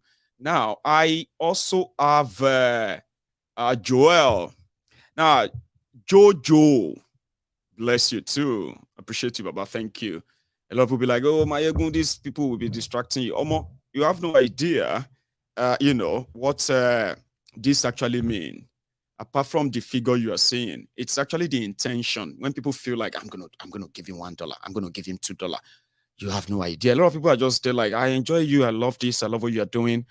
But here you get, some would go extra and say, I'm gonna do more for that. So Baka came back, Baka 14. Mayegun, you deserve more. And this night we show you how much we appreciate you and want you to buy a new camera. That's so loving of you. Seriously, I kind of love this. I'm not going to turn this into a tribute now and I'm going to become like, so let's get on now, okay? I appreciate this. Baka. Now, ladies and gentlemen, while we are kind of still asking where is Tinubu, where is Kolu, is ghosted Nigeria and Nigerians. But that has not stopped them from all the plans that makes it look like, yes, they are getting ready to inaugurate him. They have repainted us Old Rock. They have done some refurbishment, here and there, Shitty Man and the rest. They have been like being prepped, all that. Planes have been flying, doing trainings, all those air fly and all that they are doing all of that, the marching and all that. Unfortunately, these were supposed to be things that will show to Nigerians that they are having a new government, right? But they are doing them mostly in secret. And most times, if they try to publicize them, they receive serious backlashes from the people. Sure you get. So because of this, they sent their police chief to first issue this warning a few days ago. The police IG of Nigeria. Watch this. Call to address some critical security issues that have, of late, dominated the internal security space with potentials of threatening our democratic order. Following the successful conclusion of the 2023 general election, it has been observed that some major political actors that the outcome did not favor have been issuing public threats that are directed at instigating actions to frustrate the presidential inauguration ceremony on the 29th of May. The Nigerian police and the national intelligence community have been closely monitoring the activities of these political elites, as well as other elements who have formed themselves into unpatriotic brands, whose only fantasy in recent times and undemocratic means to truncate our democratic heritage in advancement of their narrow personal political considerations. The beauty of democracy lies not just in the freedom of citizens to freely exercise their franchise within the electoral cycle. It is also hinged on the right of aggrieved political actors to submit grievances on the electoral outcome to the judicial process for consideration.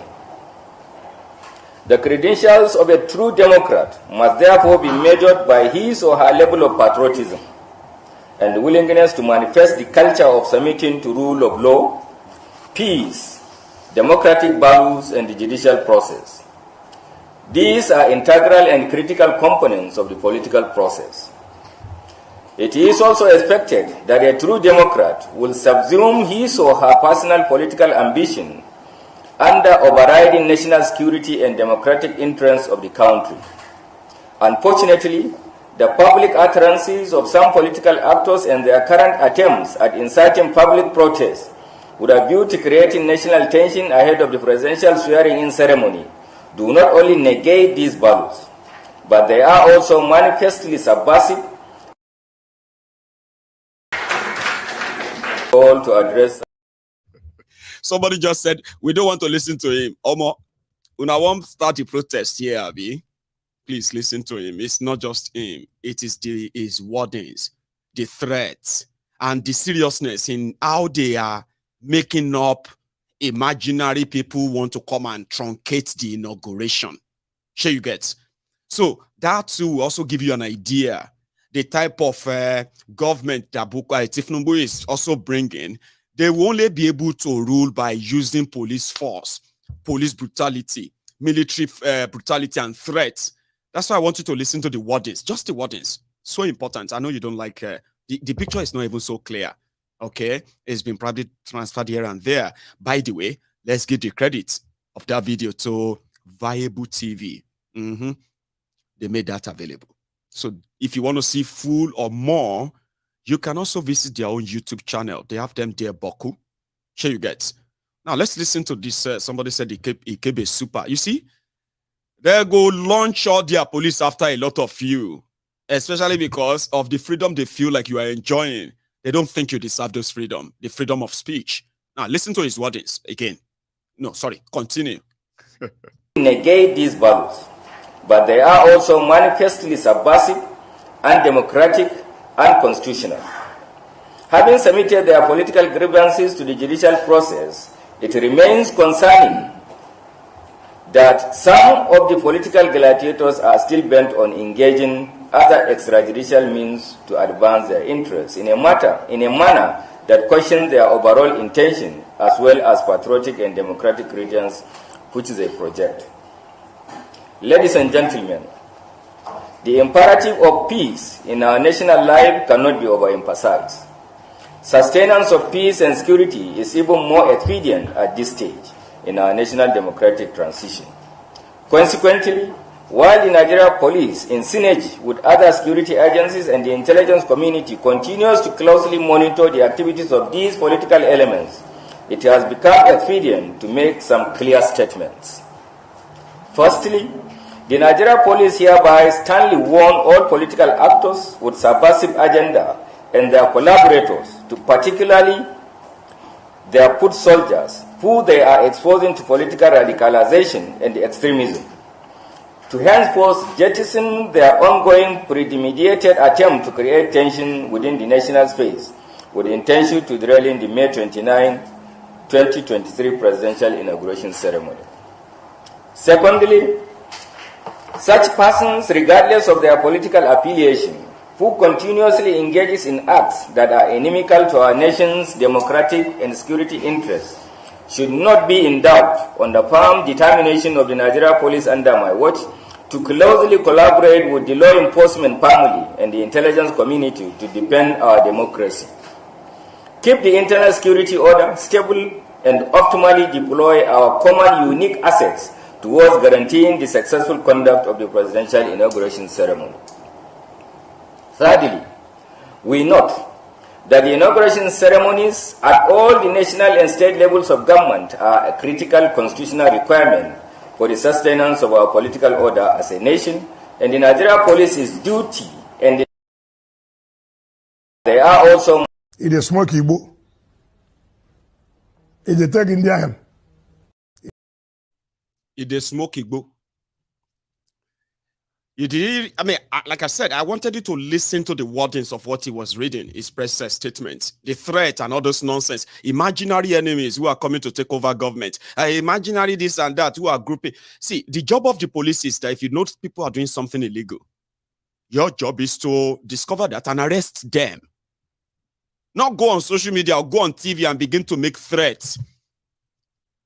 Make threats against Nigerians who are telling you that they are not accepting Tinubu as their president. Even if you don't want to do whatever you want to do, they have no capacity to come and invade your inauguration place. Why are you creating imaginary scenario where people are just going to run through the inauguration center and they will grab Kolu and all of that will just be problem and then you start killing them? This is not going to happen.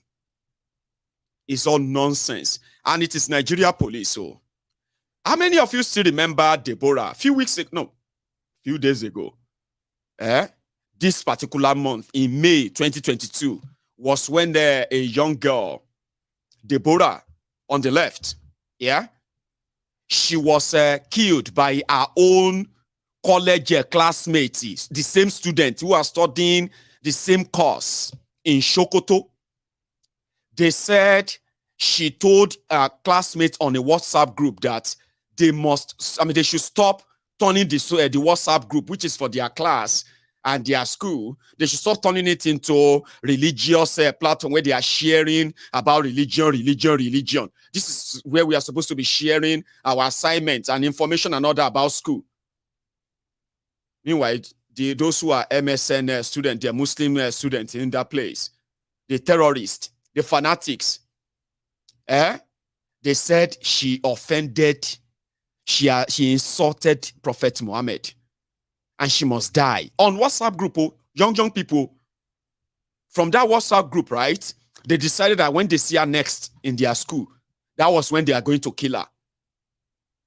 And that's exactly what they did. The moment they sighted her, they ran after her, they were beating her, they were stoning her, there was no one to come to her rescue. When she could no longer run anymore, she collapsed on the side of the road, and they beat her and stoned her and stoned her and stoned her to death. These were young people, young people. When they were done, they called for gasoline, petrol, and they set her ablaze. They burnt her to ashes for insulting Prophet Muhammad on WhatsApp group, because she said, don't turn this WhatsApp group to religious place. Go and share your religious in another group. This is for school. Then all hell let loose, or all hell broke. People were so enraged. Christian Association of Nigeria, Babalawo Association of Nigeria, everybody was enraged. Where are those people? Where are they? They've committed crime. And guess what happened? The police now said they have arrested them, the killers. Young people, they've arrested them. They arrested them. Guess those who appeared in court for them, the day they took them to court? Islamic lawyers, Muslim lawyers in Nigeria who are Muslims. Over 70 lawyers volunteered to represent the murderers in Sokoto. Religious, all these religious clerics, they started justifying. In fact, people are offended because of people's reaction than what they have done. People are not, like these criminals were not so offended that they killed a young girl. They are not offended by that, or they are not offended that those guys, they've brought a ridicule to Islam. I mean, at that point, they didn't feel offended. They were more offended because people who are now talking about the killings, and the way they are talking about the killings, they felt like people are overreacting. At least the girl too deserved to die. Lawyers, Nigerian lawyers from northern Nigeria, almost 80 of them volunteer to represent the murderers. Ladies and gentlemen, every time people ask about Deborah's killers, the police will say the case is in court. The case is in court. There was no case in court. Sure you get. After arresting them, 3 days after that, police said those people, those murderers, those children, those killers, that they haven't arrested them. They escaped. They said some of them are now in Niger Republic. Different stories. And you know, Nigeria is a crime scene. It happens every day. People died needlessly in Nigeria every day. And the news pop up almost every minute from Nigeria. People forgot about that, but they didn't forget about Deborah. Do you know what happened? Since that time, they announced that they arrested Deborah's killers. Police have not appeared in court since then. In fact, they actually arrested those killers. They were in police custody. They were remanded in police custody. And since May 2022 to January 2023, when the courts in Nigeria throw the case out, you know why? Since May 2022 to January 2023, Nigeria police, who is the prosecutor, they never appear in court. They didn't even show up at all. Even though the media is saying justice must be done, we must do justice. Christian Association of Nigeria, all of them, say we must bring justice. Deborah must not die in vain. Omo, Deborah, in Nigeria context, so is dead. She is dead in vain. Because in January, the court threw out all the case. Because prosecutor no show. Every time they call the case, they know they show. So what are we going to do? Omo, then they go, Jerry. They released those people since January 2023. This afternoon, somebody asked them, do you know what the police did? They said the case is still in court. People now brought out the court case. The courts that discharge all these killers. Deborah's killers are back in their lives. They are already living like it didn't happen. The rest of you may be asking for Deborah's killers, right? The same police that couldn't find a killer or get a killers convicted. What am I even saying? So their own mission is not to keep you safe. I've told you that many times. Nigeria police, Nigeria security system, they are not commissioned or trained to keep you safe. Their job is to protect the establishment. Protect the establishment. It doesn't matter who is there. Protect the establishment. Nigerians, you are just guinea pigs in their laboratory. That's why they call you ordinary Nigerians. You are just statistics. You don't believe me? Okay. In Nigeria, do you know that when terrorists, for example, their headlines, when you read, you will be reading headlines like explosion, gas truck explosion along Lagos-Ibadan Expressway, killed Honorable Dango and his wife, Ajia Dango, including their driver, they won't mention his name, and one personal assistant, they won't mention his name. And then they will say, and 85 others. Nigerians who no get names, Nigerians who die wrongfully without being part of the establishment, they are called others. 80 people killed and one honorable. Sure, you get statistics. So the police is not there to protect you. Sure, you understand? They are there to protect the interest of your oppressors in government, out of government. And if you want to find out, try it and you understand what I mean. Ask those who have been their victims in the past. Anyway, the inauguration plan is ongoing. And it started today, the 18th of May. According to them, they did a word press conference today to tell everybody how it's going to be done, which is the reason why I got this sleep. I didn't have other clips, other video, but you've seen so many videos tonight, so we can stop all the videos for now, okay? However, on Tuesday, the 23rd, they will have a regimental dinner to honor, in honor of the commander-in-chief. That will be Buhari. On Wednesday, the 24th, they will do the valedictory Federal Executive Council meeting, which means Buhari and his ministers, everybody, they will do their last meeting as being in charge of government in Nigeria, and they will disappear after that. So on Thursday, which is next week, Thursday, the 25th, they want to, Buhari is going to confer the title of GCFR, Grand Commander of the Federal Republic, on Tinubu, and is also going to confer GCON on Shitima. So bad sheets, the two of them will become GCFR and GCON on Thursday next week. On Friday, of course, Jumat prayer. On the 27th, Saturday, that is going to be inauguration lecture, they call it. And they are expecting the former president of Kenya, Uhuru Kenyatta, to come and give a lecture. Then on Sunday the 28th, interdenominational church service in Abuja and dinner and gala night.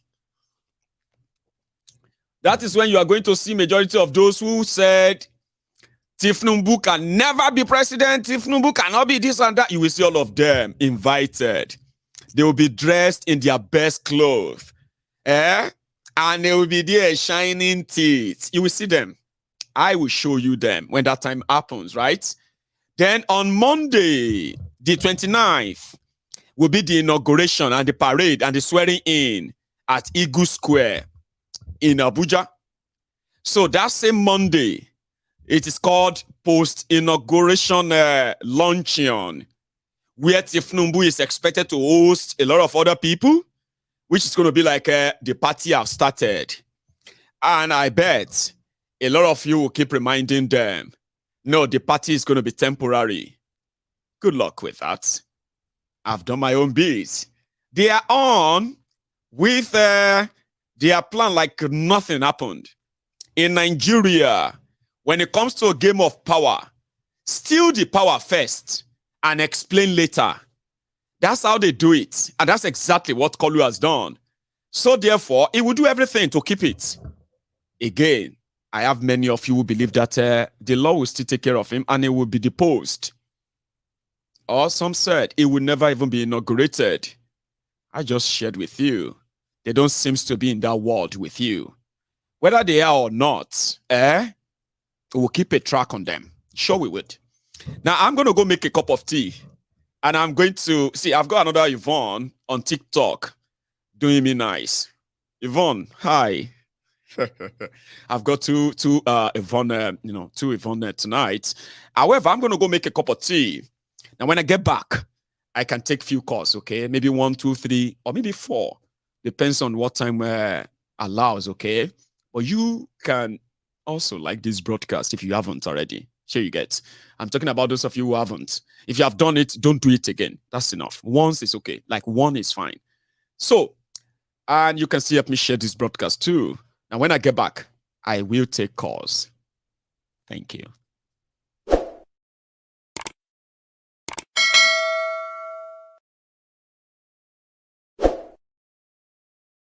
Onye du iPod, o meriwo n'izu, onye ya abakare, mama dawora, una bori meri nandi win the war. Python that's 1, Python that's 2, now Python that's 3. Una bori meri nandi win the war. Python that's 1, Python that's 2. Na Python that's the 3. Una bori meri nande bu onye du iPod, o meri wone nizu mbiro ya abakare mamanda ora. Una bori meri nande win the war. Python that's 1, Python that's 2. Now Python that's the 3. Una bori meri nande win the war. Python that's 1, Python that's 2. Now Python that's the 3. Una bori meri nande win the war. Python that's 1, Python that's 2. Now Python that's the 3. Una bori meri nande win the war. Python that's 1, Python that's 2. Now Python that's the 3. Una bori meri nande win the war. Python that's 1, Python that's 2. Now Python that's the 3. Una bori meri nande. Continue. 70 years old man.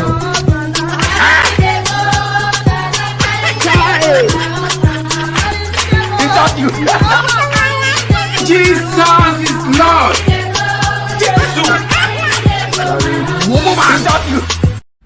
Continue. 70 years old man.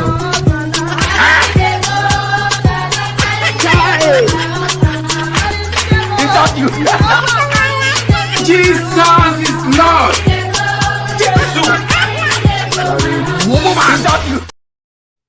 Hello there. Yeah, hello, Mr. Maegun. Yes, sir. How are you doing? I'm very well. Oh, how are you? Is that Austin? Correct. I'm very fine. Not Austin. So what am I speaking to? Yeah, you are speaking with Royal Sir. Royal Sir. Royal Sir. Oh, Royal Son. Great. I think, and you are calling from Germany, is that right? Yeah. Beautiful, Baba. Thanks so much for your patience. Anyway, yeah, we are live. Everybody can hear you too. Correct. Thank you. Mr. Maegun. Yes, sir. I don't know the reason why, because I want to ask you a question first. I don't know the reason why you're doing what you're doing. And I don't know the reason why you don't want Tinubu to enter or to be sworn into power. Because for me, I got no. Before you go foul, I have no business in this. I didn't say I don't want him to be sworn in or sworn in. I am just reporting and analyzing what is going on. Okay, good. Well, I don't know where you are going with it, but please go on. Because I don't have any power to stop him. I didn't even have any power to elect him or not elect him, but go ahead. I'll follow, please. Okay, now, here's my point. Right. Tinubu, God, all those people, all those animals calling themselves Christians and Muslims in the zoological republic, that they are God will not defeat, save them, make all these people die. All the prayer, whether they pray, wait, these people never die, all this one. Right. I am praying against those their prayer today that Tinubu will enter. Tinubu will be sworn in. And all of them, you see anybody called Nigeria, they don't deserve life. These people, they need to suffer, they need to see something they call shaggy. If Nigeria happens to be a sane nation, by now that country is supposed to, in fact, United Nations is supposed to be in everywhere, many countries coming in for peace and whatever and whatever. These people, they are, some people,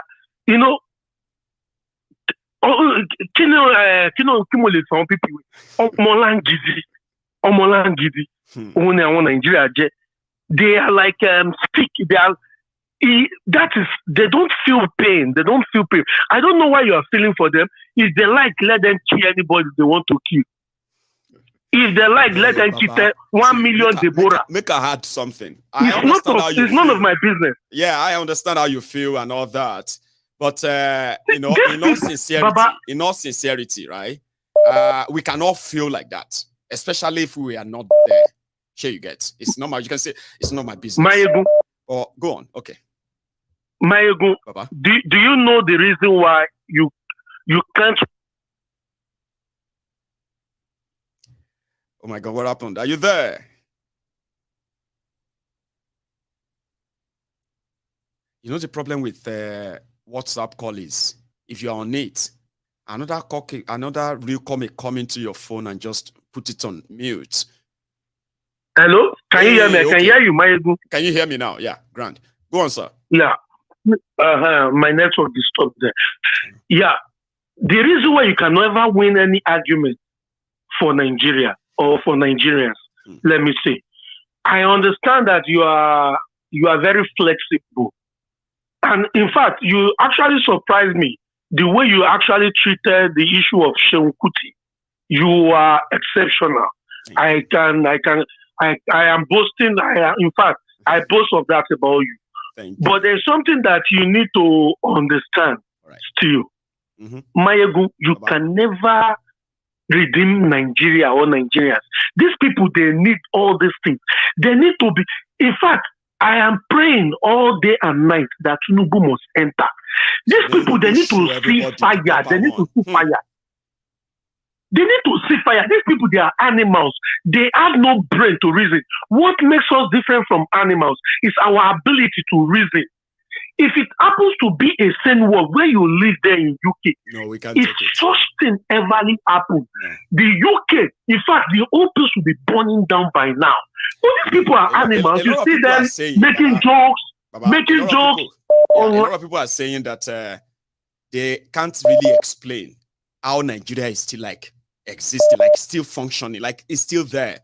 Like there's no country that can survive what Nigeria is currently surviving right now. Like they still say Nigeria, like they are still planning to swear a president in. But I get your point. Sure you get. But Baba, for me to leave you, make because I know many people go like call it. I know.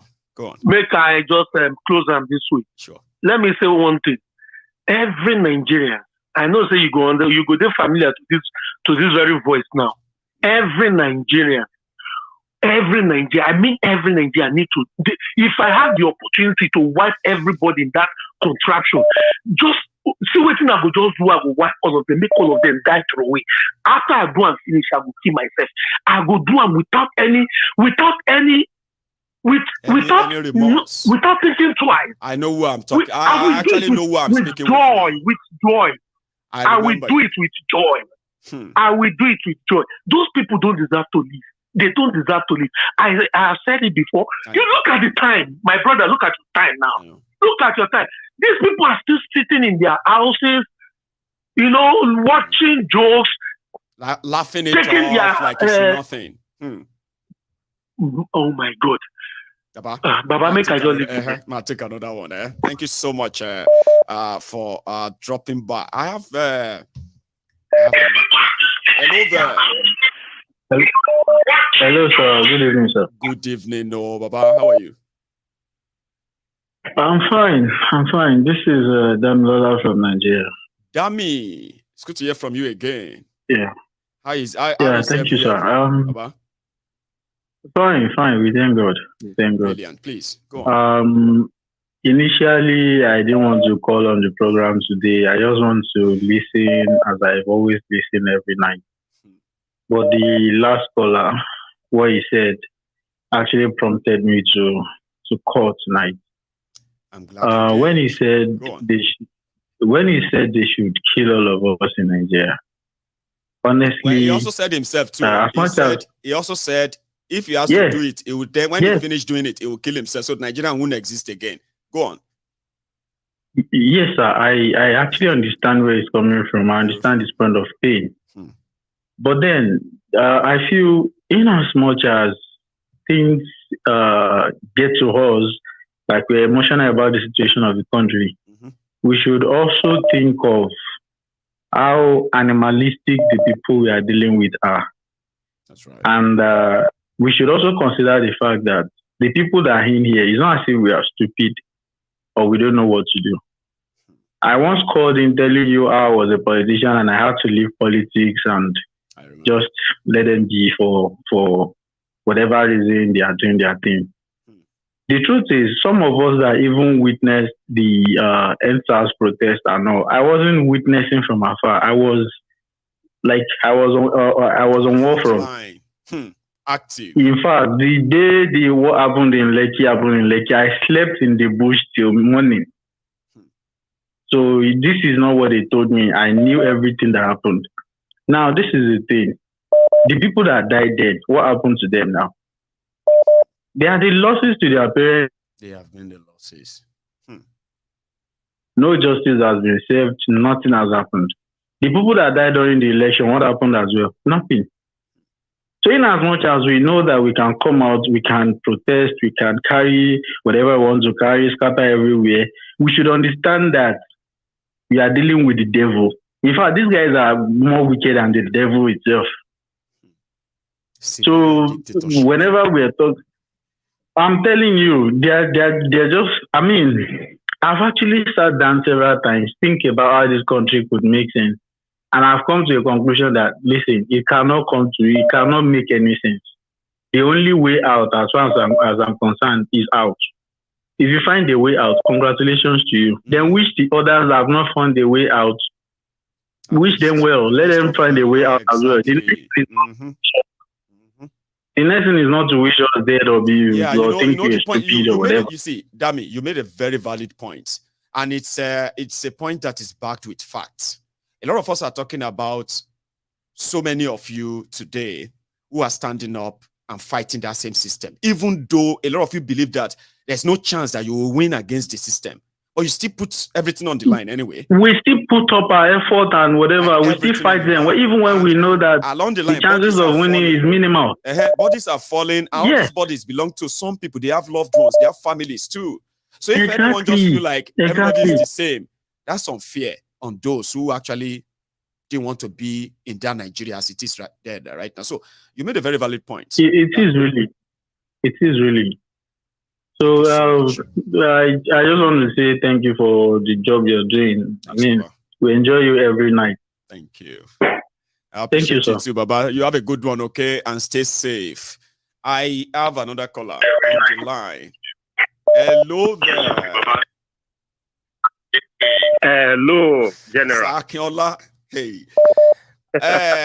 How are you? It's been a while. The last time you were here, you created as usual. Like you are like somebody will say, when you pass, people they have to know that you just passed here recently. I hope you will kind of treat us nice tonight. How are you, sir? Yeah, I'm doing great. Sorry, when I'm on vacation, I listen to you most time. I try not to comment. Okay. So that because at times it's good to take some time off. Before, remember? So that's unusual. So I just came back on Sunday. Actually, this last Sunday. Right. And Nigeria issue can make somebody run crazy. So tonight I've listened.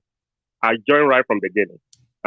Go for it, sir. And I know that I don't want to appear as if I'm anti-obedient always. It always appears that that is the case. Okay. In essence, because at the end of the day, we have to look at the political structure in our country. And this is the question I've raised during the campaign. How come that the candidate, because look at Apapa, I know even though whatever he's saying online seems to, for me, I don't see any iota of truth in it. In essence, that I don't believe that man, the way he talks and all that. There is court judgment on the ground in a Labour Party in a way. And the concept, this kind of political prostitution we see in Nigeria, that somebody will join a party today and become the presidential candidate of the party. You know, like it or not. They call them briefcase political party for briefcase politicians. So if you can't find your way in the two big ones, you can pick the briefcase of any of those ones. So I get what you mean. But people are saying that people who say what you said, they are ignoring the circumstances that actually led to that totally. If they are using that template, I mean, if they are using that scenario, like we always know it. So they said that's like you are ignoring the circumstances that actually led to all of that. Well, please go on, sir. The reality, like the first caller said, at times Nigerians learn lessons. If Obi could not convince PDP to back him to be their candidate, there's no way Obi will convince all the senator or House of Representatives to back him to lead Nigeria. And that is not the reality. This guy was in PDP by this time, maybe last year. I don't know exact date when he joined Labour. And Papa, like him or not, he's saying I've been in this party for 21 years. He said that. 21 years. Yeah.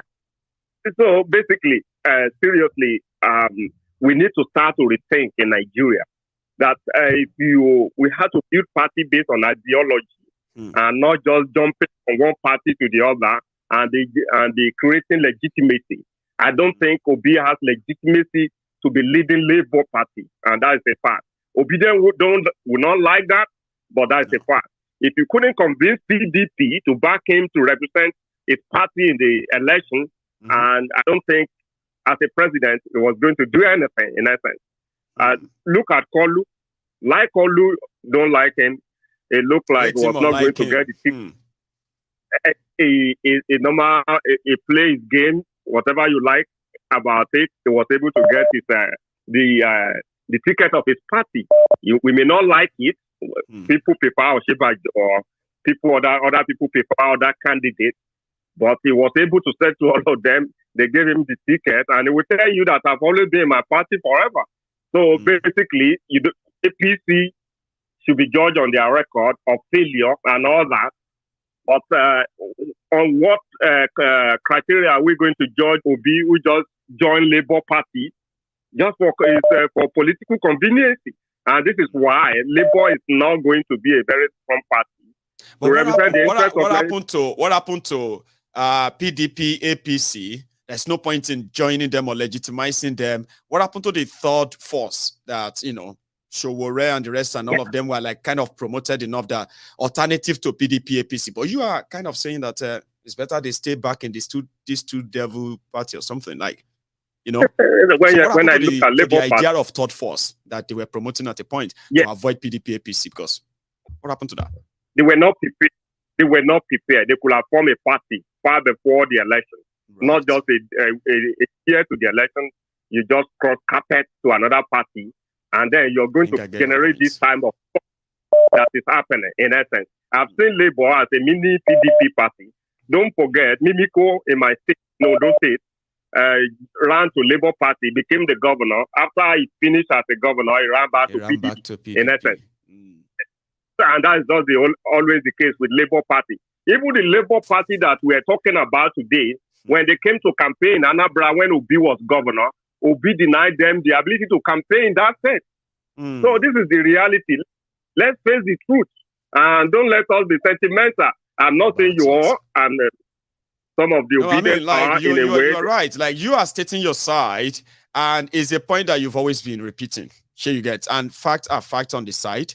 But the other people are kind of saying that there are events that have overridden that. And also, like I said earlier, event that led to him being in Labour. Or all your points are valid. Sir Akinola, let me take another call. Before I drop, sure. Before I drop tonight, quickly. If we want to build a good Nigeria, the foundation has to be right.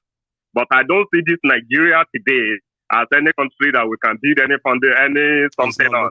So that country, the point facing us is to split that country so that everybody can go their own way. So that is my contribution tonight. Thank you. God bless you. I hope you are not going to go away because somebody is going to pick you up on that. Remember, as usual. I know. People, I like it when they abuse me. I like it when they don't abuse you. No, they disagree with you. Maybe they abuse you in the comments. That we can't control, right? But when people call in, right, they're going to take you on that. I say, no, I disagree with that last caller. So don't go anywhere. Stay with your TV, sir. Right? So I have another caller on the line. Hello, sir. Hello, Mayogu. I didn't plan to call you tonight, but I have to make a point. A lot of people are going to call in tonight. You're a wonderful guy. Yeah, go on, sir. Right. Yeah. First and foremost, I have to really, this guy that spoke to this guy that finished. You just said that somebody is going to pick him. Akinola, whatever his name is. Everybody, your platform is a democratic platform, and everybody is entitled to their opinion. As long as we don't abuse people we disagree with, sure you get, at least for the sake of our viewers. But you are free to disagree with everybody, including me. Sure you know, Sha, you can disagree with me too. Exactly. That's what makes it more interesting. Exactly. So, go on, sir. Yes. We're not actually talking about Obi. This is not about Obi. This is not about Tinubu. This is about an institution that belongs to Nigeria, which is INEC. That's right. That was fraudulent. That didn't do the right thing they promised. That Nigerians spend so much money. Nigerians don't care whether Tinubu is the president or whether Tinubu is a 90 years old man. It's not the problem of Nigeria for those who believe in Nigeria. But what happened at this election was childishly rigged. And everybody knows it. And if Akinola would stay there and start talking about whether Labour Party is good or Labour Party, he's the leader. What is pure is for you to go and contest for something, you need to come up with a clean hand. Exactly. The process must be fair to everybody. That's what you call contest. It must be clear. The main thing is not even about Tinubu or is that the election was rigged. Yes, it was rigged in River State. It was criminally rigged in Lagos State. It was objectively and it was rigged childishly. Yes. So let's keep that one aside. Yes, that is not the problem we have in Nigeria. The point is this, Mayago, what you are doing today, I condemn you, I recommend you because you're a fantastic young man. Thank you. 15 years ago, 20 years ago, your dad, your father will not be able to do this, what you're doing today. It would have been an easy conclusion. What you're doing today, 15 years ago, 20 years ago, the way Nigeria has been lied to, it would have been that this problem was a problem of one section of group of Nigeria, which is Igbo. It would have been easily. You know, when people don't know how to explain the problem of Nigeria, please don't disturb yourself. Just blame an Igbo man or just blame the Igbos. That's where I grew up. Absolutely, the reason everything has been 100%. The reason everything has been exposed today. The information is readily available. Yes. You know the truth. You can come to program to speak and know the truth. You can obtain information from anywhere. Any Nigerian, the youth can obtain information. And that is what is happening. That's why the youth are agitated, because the youth have seen the truth. They no longer want to ask their father or their parents. Their parents have been abused with the truth. But let's keep that aside, because Akela doesn't know what he's talking about. Because this is, we are moving, if you want, either we have one Nigeria or we don't. We have many Nigerias. Yeah? The INEC, apart from that, there's the INEC, I say the INEC is nervous, I'm very confused. If you're nervous, you're very confused, you're under pressure. They say, I know, the letter was INEC is under pressure. If you're doing the right thing, you are doing the right thing. You will never be under pressure. No way. How can you be under pressure if you're doing the right thing? You can only be under pressure if you're doing this deal. Do you know that the same Nigerians, they will support and defend that INEC if they realize that the establishment is pressurizing them to do something wrong. If INEC come public and say they are pressurizing us, so Nigerians will stand behind them. But unfortunately, they are just against Nigerians, no doubt. 100%. 100%. This is the problem we have in Nigeria. Nigerians are fundamental, habitual, not all of them, a lot of them, fundamental habitual criminals, and they go anywhere to protect it. But the issue we have now, yesterday or today, I read in the newspaper, because we have to be honest, let's stop beating around the bush. The Tribunal of Sokoto said that Tinubu will be sworn in on the 29th. Read it, it's there. That's what he said. Yeah, whether they like it or not. I said that to Tribunal of Sokoto. I said that to all Nigerians. Right from since 1960, we know the Fulani, Tribunal, so you all Fulani. Most of the emirs in Kano, they're all Fulani. They wipe out the Hausas and they install themselves as Fulani. They came to Nigeria, they invaded. Fulani fact. Exactly. That is the fact. We're talking about fact today. Yes. Yeah? Yes. And they have been controlling Nigeria since 1960 up to then. Whenever you are from any other part of Nigeria, as soon as they come into that throne, they will make your life miserable. Either you down to their throne, to your tenure of office, or they will get rid of you as they got rid of Jonathan. Exactly. See. Exactly. Sorry, go on. They remove Abiola. Yeah? Right. I'm asking Nigerians now to ask the Fulani this question. Do they want our resources? Do they want our land? Or do they want the resources and the land? Which one do they want? Fulani, Nigerians ask the Fulani, do they want our resources? Do they want our land? or do they want both? Both. Which one do they want? So that we can negotiate. Let me take another one. Thank you so much. All right, thank you. You have a good one, all right? I have another caller on the line. I hope somebody said everything. They want to take everything, including your life, and that's why people will fight back. No. You won't be able to do that without a fight. Hello there. Hello, my good Austin from Germany again. Hey, Austin. I don't know why. Because I've missed you so much until you spoke to me last night, right? So when that German number popped up, I was like, is that Austin? Oh, I missed it. How you doing? Yeah, I said it. I'm going to I've tried so many times, but I didn't get you. I'm glad you actually made it. Thank you, my ego. You don't really know how grateful I am to you because I learn a lot from you. I really have to tell you thank you. Because each time that we are always at working, we don't so much have time for listening to Nigerian news because it gives a headache. But sometimes, so when I really want to calm myself down a little bit, then I listen to your show, I listen to your old videos or the one that has gone already before, then I have to calm down myself. But one thing I want to say, I keep on saying this. Yes, sir. I hate pretense. Nigerians are pretending. The first caller might not be able to state his facts very well.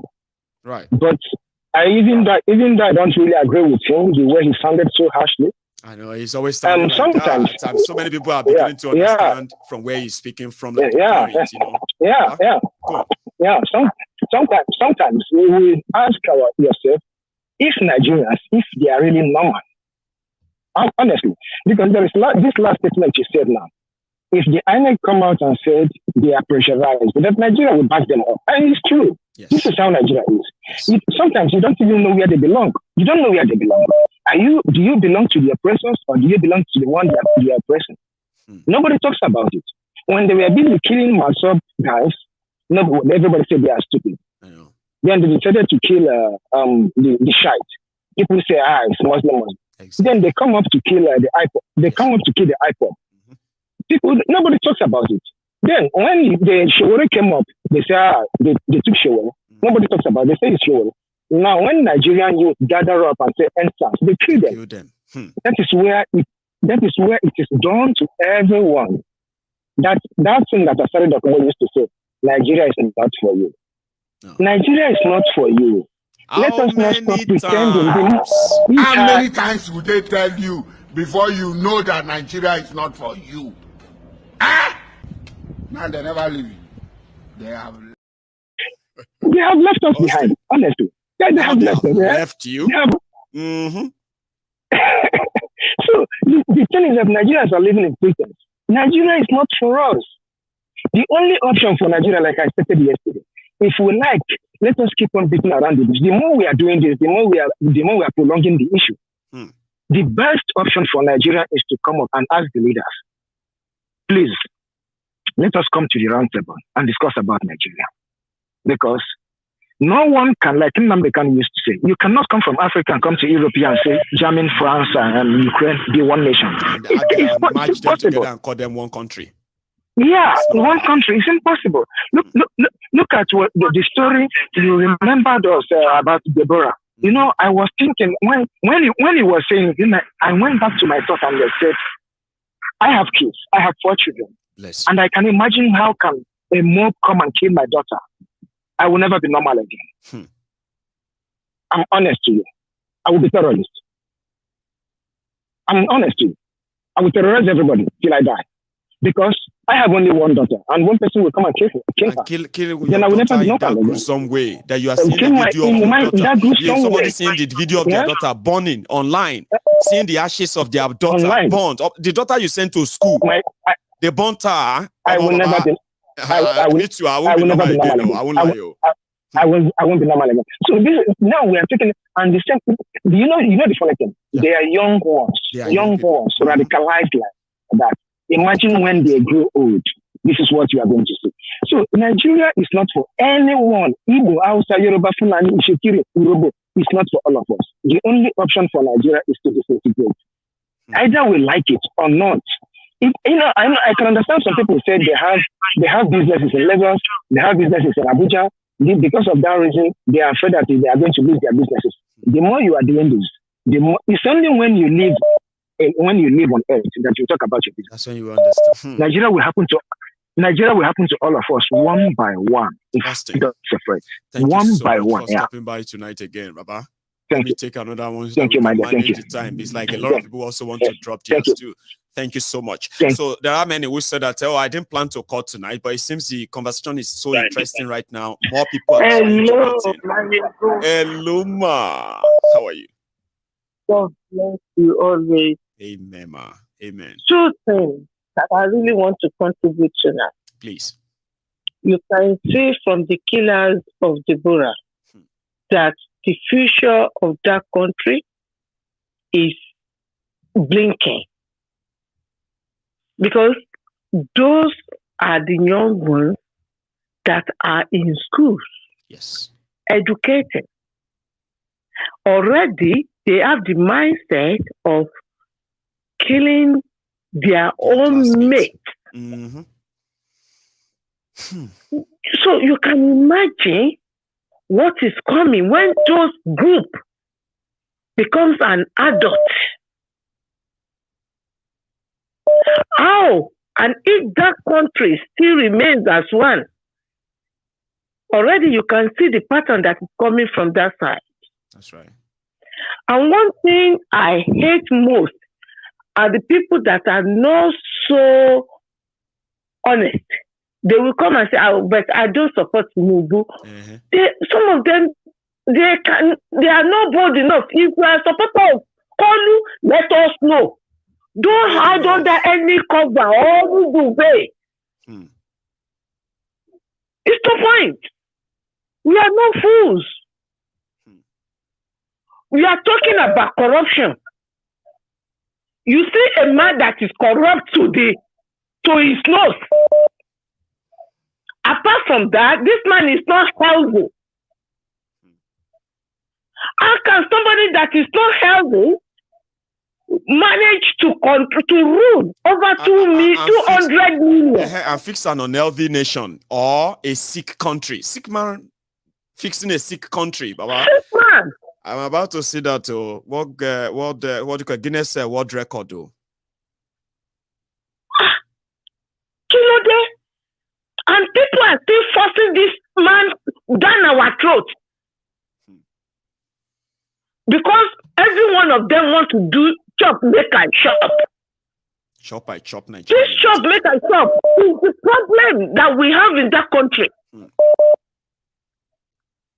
Babalawo Ilefe, the old idiot called Apapa, 72-year-old fools.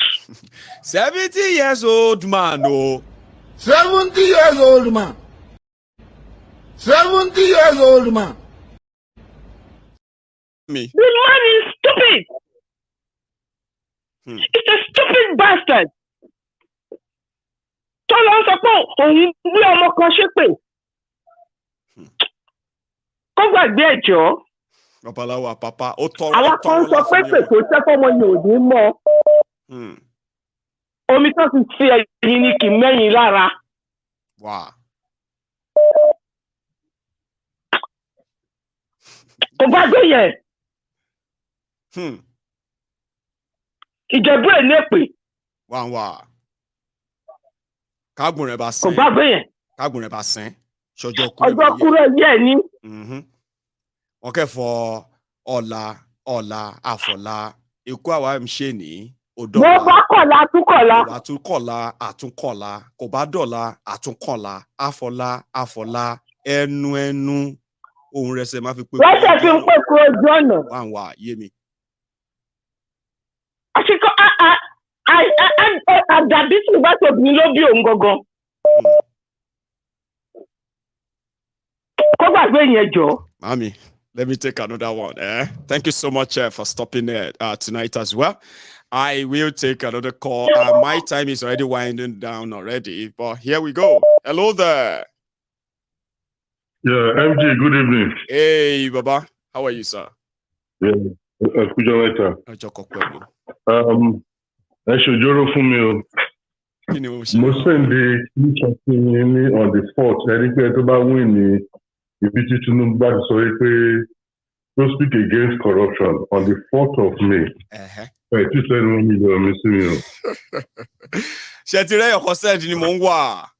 Toti explain to fight the corruption, how they are going to fight it and how it's going to end it and all of that stuff. I've been looking over, Baba. 1 million naira. On 4th of May. Yeah, on 4th of May. Is in front of you right now. Let me send it. Now that you're actually on the phone. So everybody can see it. So I'm going to say I get debt to pay. But is that what we're going to do with now, or we'll do that towards the end of your call? Or which one, Baba? You have your time. Okay. Because of the time, you're sending it right now. And I'm also checking the WhatsApp too. Go on, Baba. Okay. First of all, I just want to talk about Mr. Akiola's statement the other time. My name is Akin at the same time. So about it, talking about Obi coming to the Labour Party at the end of the day. But he forgot to know or to recollect that there's a lot of cross-carpeting between parties, even at the wee hours, when parties from APC crossing to PDP crossing to this and that. That's right. Those are the top levels. So you should see that. And I want him to know that Obi represents the conscience of suffering and mentally stable Nigerians who want a better Nigeria. Yeah. So, and I believe Mr. Akinola was just coming back from Nigeria, and he has spoken with some Nigerians. Right. I told you the other time, there's no way you will spend 1 week or 2 weeks in Nigeria if you are not man or woman enough. They will change your mentality. They will corrupt you, you know. And if people like you, if you are not talking to us, some people will have flown with the charade, with the way so many narratives. But you open up the mind, the third sight, the third eyes of people, and that is why so many people's eyes are open, and they were able to see things the way it should be. That this is not normal. This is, you know. So, and that is so that because of time and all those things. Thank you. So, you know, the other time when I was at work here about 2 days ago, there was a woman who came here. She's a Nigerian. Each time she's passing through my office, she would just say hello, because I told her about my Yegun, and he said, Mr. Akin, did you hear that our house at Ikeja, you know, they were collecting rent now, that when they are parking a car in the front of the house, that we have to pay that 250,000 naira. He said, do you know that who is collecting it? I said, I don't know. He said, you know, it's MC Olueron. I mean, she said MC Olueron. Yes, MC Olueron. The woman laughed. Then I said, you people don't know what is coming for you. You had no idea of what the Armageddon, the calamity that is coming to you people, because you are supporting this man, a sick man, a drug lord, a man that has, you know, the other time I was telling you, is this man an alien? He came from nowhere and is routing through everything and is getting away with it. And we just open our eyes. The president of the country is huge. Surprise. And the pastors, Woli, Babalawo, Yalawo, everybody are just looking at this man that maybe is the Messiah. My God, money wants a thief, will always be a thief. Once a soldier, will always be a soldier. You used to say one thing. Everybody here will really go. So, but you want to know why? I'm a share going to turn around with a Komaku Kai. Yes. Yes, Baba. So let me take another one, Baba. Oh, my, I just want to say the Lamidi Pampas was sent as a distraction. And if you have that to Tinubu add, I'll let you do it. Oh, I don't want to hush you out. Oh, please add it. Oh, I just thought we were about to start, throwing banters, and I'm like, others won't like it. You know what I mean? Like, oh, my ego pick my call. Don't throw banters. Tell us, you want to say something about Apapa before you go, sir? Please. Yeah, I'm just saying that the man is just sent as a distraction. He is a distraction. Just to delay time and make everybody, even look at the way he's behaving. You can see that the man is just wasting time. And finally, yes, Tinubu coming, this Tinubu inauguration, like what the other man said, that he prayed it happens so that they will show shaggy. The people that I want to, that should be shown shaggy first, is the people that say, okay, let him be there. Even one of my brother, I deny him his monthly allowance because of that, because he supported Tinubu. I am sorry. So Tinubu is coming with his killer squad and a disruptive machinery. And they can all kiss kind all of their institutions goodbye. That is where they first understand that, Nigeria can be held. Baba Akins, thank you so much. Yeah. Okay. What about 1 million? Yes, sir. My 1 million. My 1 million. I'm taking a look. But you are not going to get that through, what do you call it, through abracadabra. Because what I'm seeing here now, like Skito. Okay. I'll go report back to everybody who heard this conversation, okay? So Akins have sent me a video. Guess the video Akins sent to me. Akins sent me a clip that says Tinubu and Obi, what they said about fighting corruption. And I've seen that video before. Now, Skit. Akins, I will verify. My team will verify. They will get back to you. And we'll pay you your 1 million naira, okay? Hi, Osita. One name.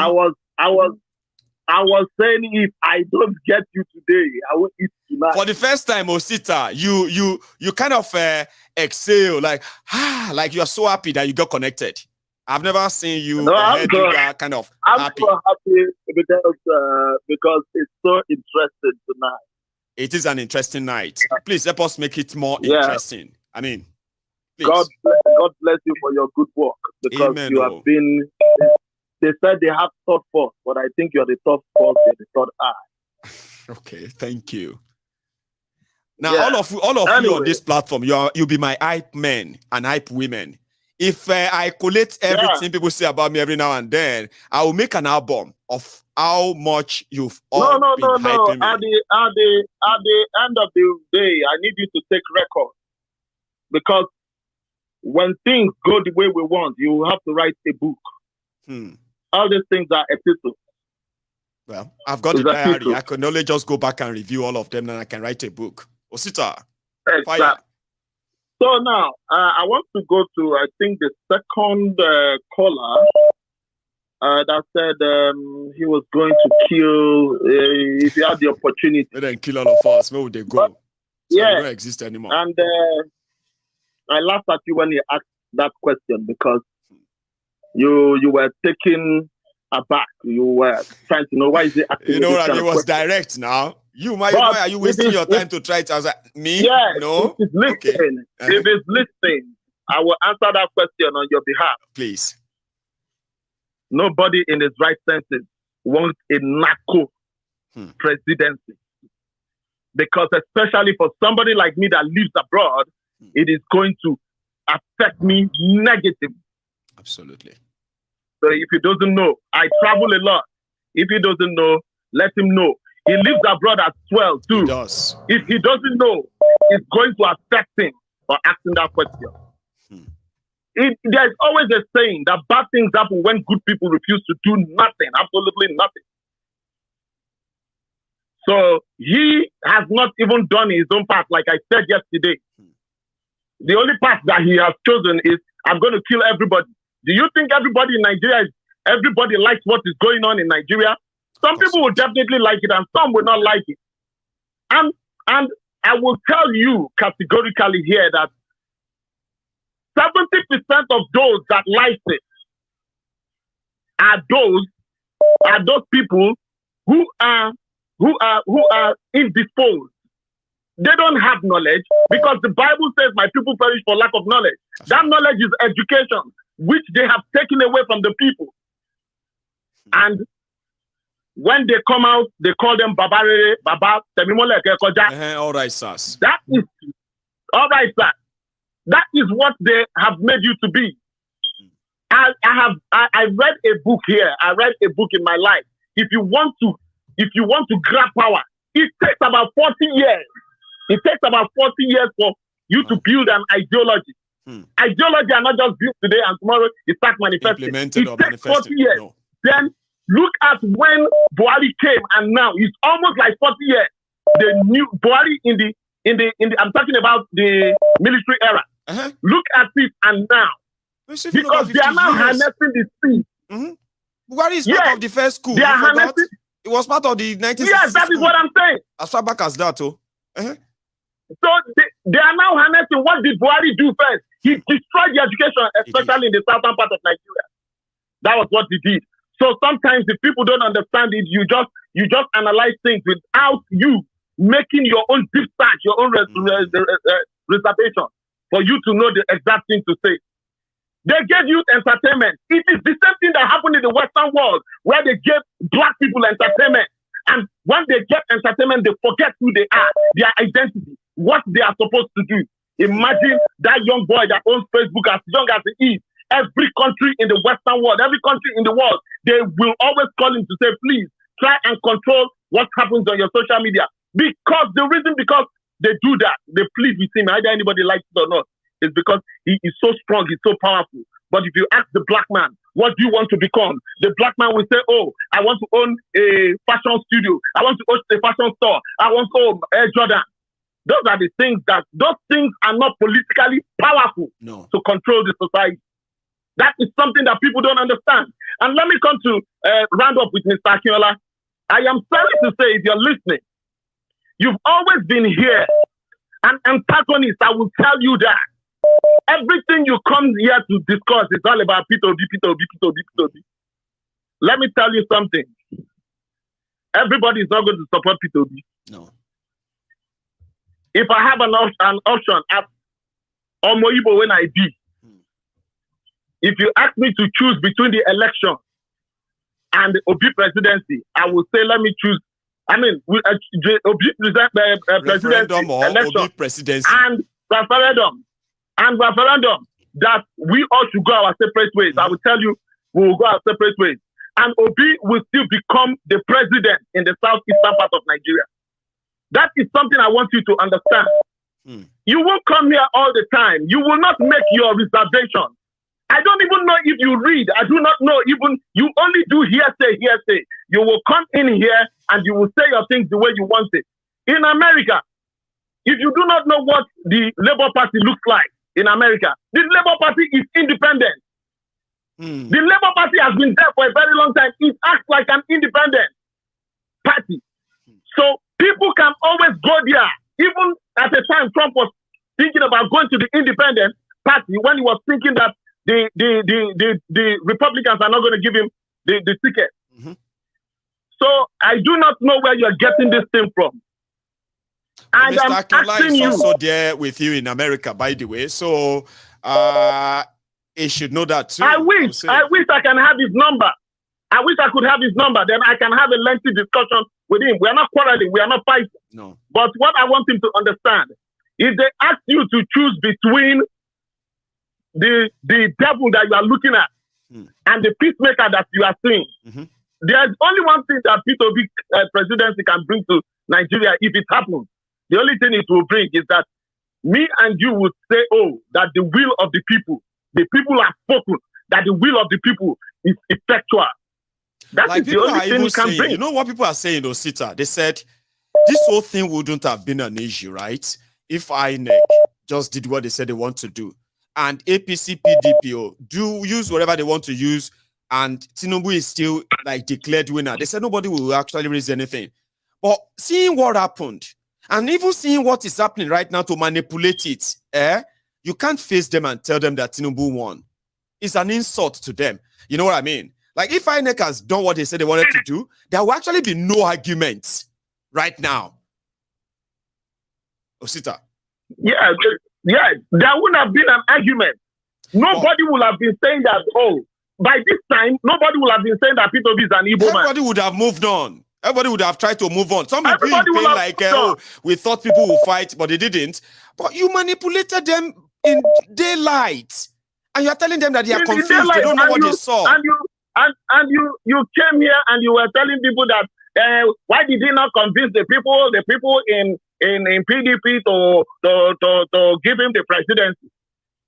You don't even know how things work. And you don't care. You only speak this thing as if you are eating amala. And they will no, it doesn't work that way.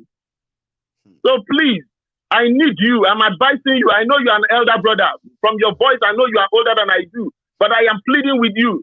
Stop dividing us. You are dividing us. Stop dividing us. It's an advice. Osita, thank you very much, my brother. Bless you. I'll take another call. And a reminder that everyone who is watching on YouTube who hasn't really kind of paid their offering, please do. We are coming to the end of the program soon. And this person is going to be my last caller. So like the broadcast and don't je Ogunlowo. Good evening, sir. Hi, my name is Chide from London. I wanted to enjoy your program. Yeah, I want to enjoy your program this evening, and not to say anything and learn. But this Mr. Akinola, man, change your mind. I'm just addressing him. What is the difference between that man, whatever he calls him, Akinola or whatever, and all that, and Apapa? There's something wrong with their head. I'm sorry, you can take it that I'm insulting you, but listen, in my group's political, we don't respect bigots. We don't respect people that don't have sense in their head. How can you say that Peter Obi does not have is an illegitimate presidential candidate? Like Osita was just saying right now, he does not have a clue of what is going on in Nigerian politics. He doesn't just have a clue. In fact, I'm not. Is it that sort of person? I don't even want to engage in any discussion with him because one bigot, the way they think they're just. I mean, I can't stand them. So let him go back to school and all that. I'm sure he's an Agbado. His pocket is full of Agbado. His head is growing corns and all that. Akinola has offended the obedient, and this time around, I don't think I can even load anybody down anymore. Tell him when it comes here, he should tread carefully. When it comes here, we're all about the truth here and facts. We have our facts. We confront you with facts, and we confront you with the truth. If it hurts you, well, we can't do nothing about it. Like the Bible says that before the truth will set you free, to first piss you off before it sets you free. So, Mr. Akinola, you are wrong, sir. With all due respect, that's my 2 cents. Have a lovely evening, sir. Jaide, Baba, thank you so much, Jaide. And then you too should have a wonderful. Well, it's almost near weekend, but this evening you have a wonderful evening, Baba. Thank you so much for stopping by. I didn't know you're going to make it that brief. Let me give this person 1, 2, and I hope I won't regret this. Hello there. Hey, hang on for me, sir. Hello there. Okay. Hello, this is Akinola again. You finally have to chip in. See, I hope I won't regret it that I said. It means that I've only, because I thought somebody who has been calling. You have just a minute. So we will stretch it. So, yeah, I'm going to be brief. Please. I'm not a supporter of Tinubu. I'm not a supporter of obedience. And I've seen a lot of ruling attitude of obedience, believing that they hold everybody. And that is a fact. Every professor, so you can have said it. Many other people have said it, like it or not. If you want to engage in a political debate, you have to come with your facts. Everything I've stated today are facts, like it or not. And I believe that Nigeria, everybody should go their own way. The way obedient betrayed Kanu during the election when they were talking about releasing him, how they all gang up. It's still there. Anybody who's not supporting their view is they gang up against them. So, like if Mayegun have said here, go and do your election and come back, you are going to be disappointed. You are disappointed. You are crying right now. Cause it, like it or not. I enjoy your cry. Keep crying. The Agbado people are celebrating. They have nothing to offer Nigeria. So let everybody now come back and support Igbo and Kanu and let's face our future together. Instead of attacking everyone, this and that, leave all that trash. Obi is one of them. It's part of establishment. It's being supported by Obasanjo, part of the people that destroy Nigeria. Right. So going around and call Obi the conscience of Nigeria. It's not my own conscience. Like it or not. You may not like it, and that is fine with me. Elder Thank you very Akinola, much. thank you so much for stopping by. In fairness, right, I would have given others a chance to respond, but we're going to be here all night. See, the phone is like right now. A lot of people want to respond to that too. And for the record, right, Elder Akinola had to use another number to call in. So if it was his normal number, I would have seen that it was on there before. So that's how he got in. So he tricked me. Anyway, those of you who have responses for Elder Akinola, you can keep them till tomorrow, okay? It seems that the battle line is drawn. We'll wait for tomorrow evening when we are going to get the follow-up on what is going to happen in court tomorrow. Remember, Apapa is coming, and he said, tomorrow, not tomorrow. Now, in right. Omo, good night. You should all have a good evening, okay? Thank you so much for spending your evening with me again. All of you, my super chatters, you have been so wonderful tonight, colorful, and indeed, you've made my night. Like I kind of make yours, right? I will see you some other time. I love you all. Good night.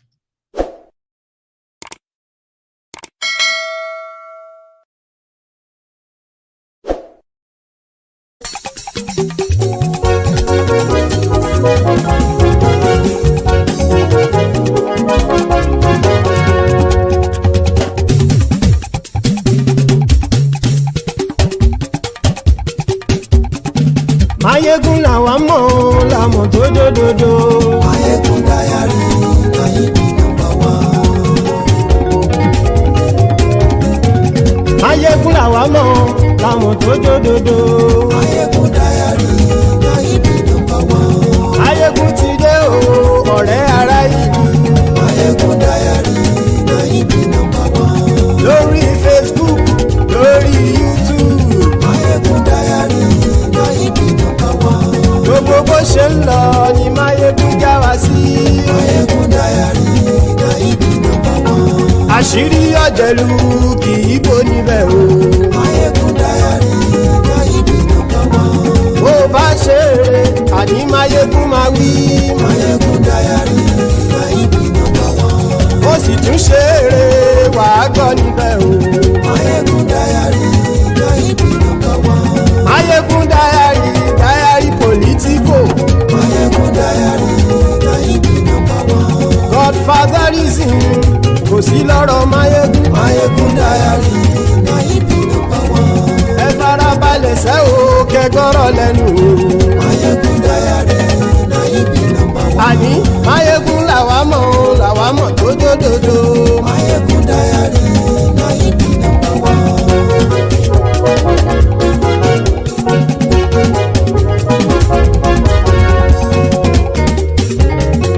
Àní ẹ̀sùn ràkì. Mayegun ti dé. Mayegun ti dé. Ọ̀jẹ̀lú ẹ̀sùn ràkì. Mayegun ti dé. Àní ẹ̀sùn ràkì. Mayegun ti dé. Lórí Facebook. Mayegun ti dé. Àní ẹ̀sùn ràkì. Mayegun ti dé. Lórí YouTube. Mayegun ti dé.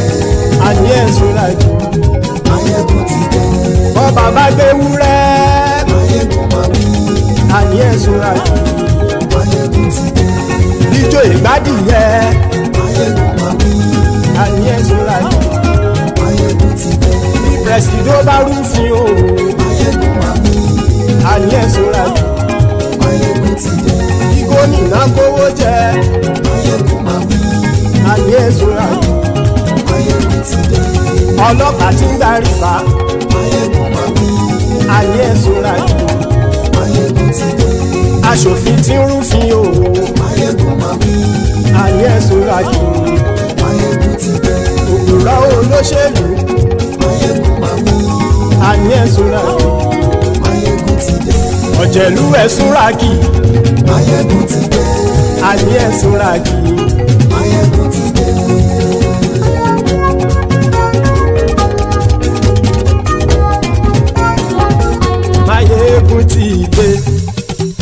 gbogbo ọ̀jẹ̀lú ẹ̀ súnra kì.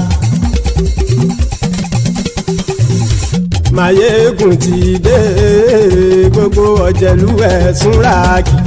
Ṣùgbọ́n ní bá ti ṣe èyí tó yẹ kí wọ́n ṣe ọmọ bá dèrò ní fi wọ́n níran o. Máyégún ti dé gbogbo ọ̀jẹ̀lú ẹ̀ súnra kì. Máyégún ti dé gbogbo ọ̀jẹ̀lú ẹ̀ súnra kì. Ṣùgbọ́n ní bá ti ṣe èyí tó yẹ kí wọ́n ṣe ọmọ bá dèrò ní fi wọ́n níran. Wọ́n fowó bẹ́ẹ̀ o Máyégún ó sọ pé wọ́n ò bẹ́ẹ̀. Wọ́n fowó bẹ́ẹ̀ Máyégún ó sọ pé wọ́n ò bẹ́ẹ̀.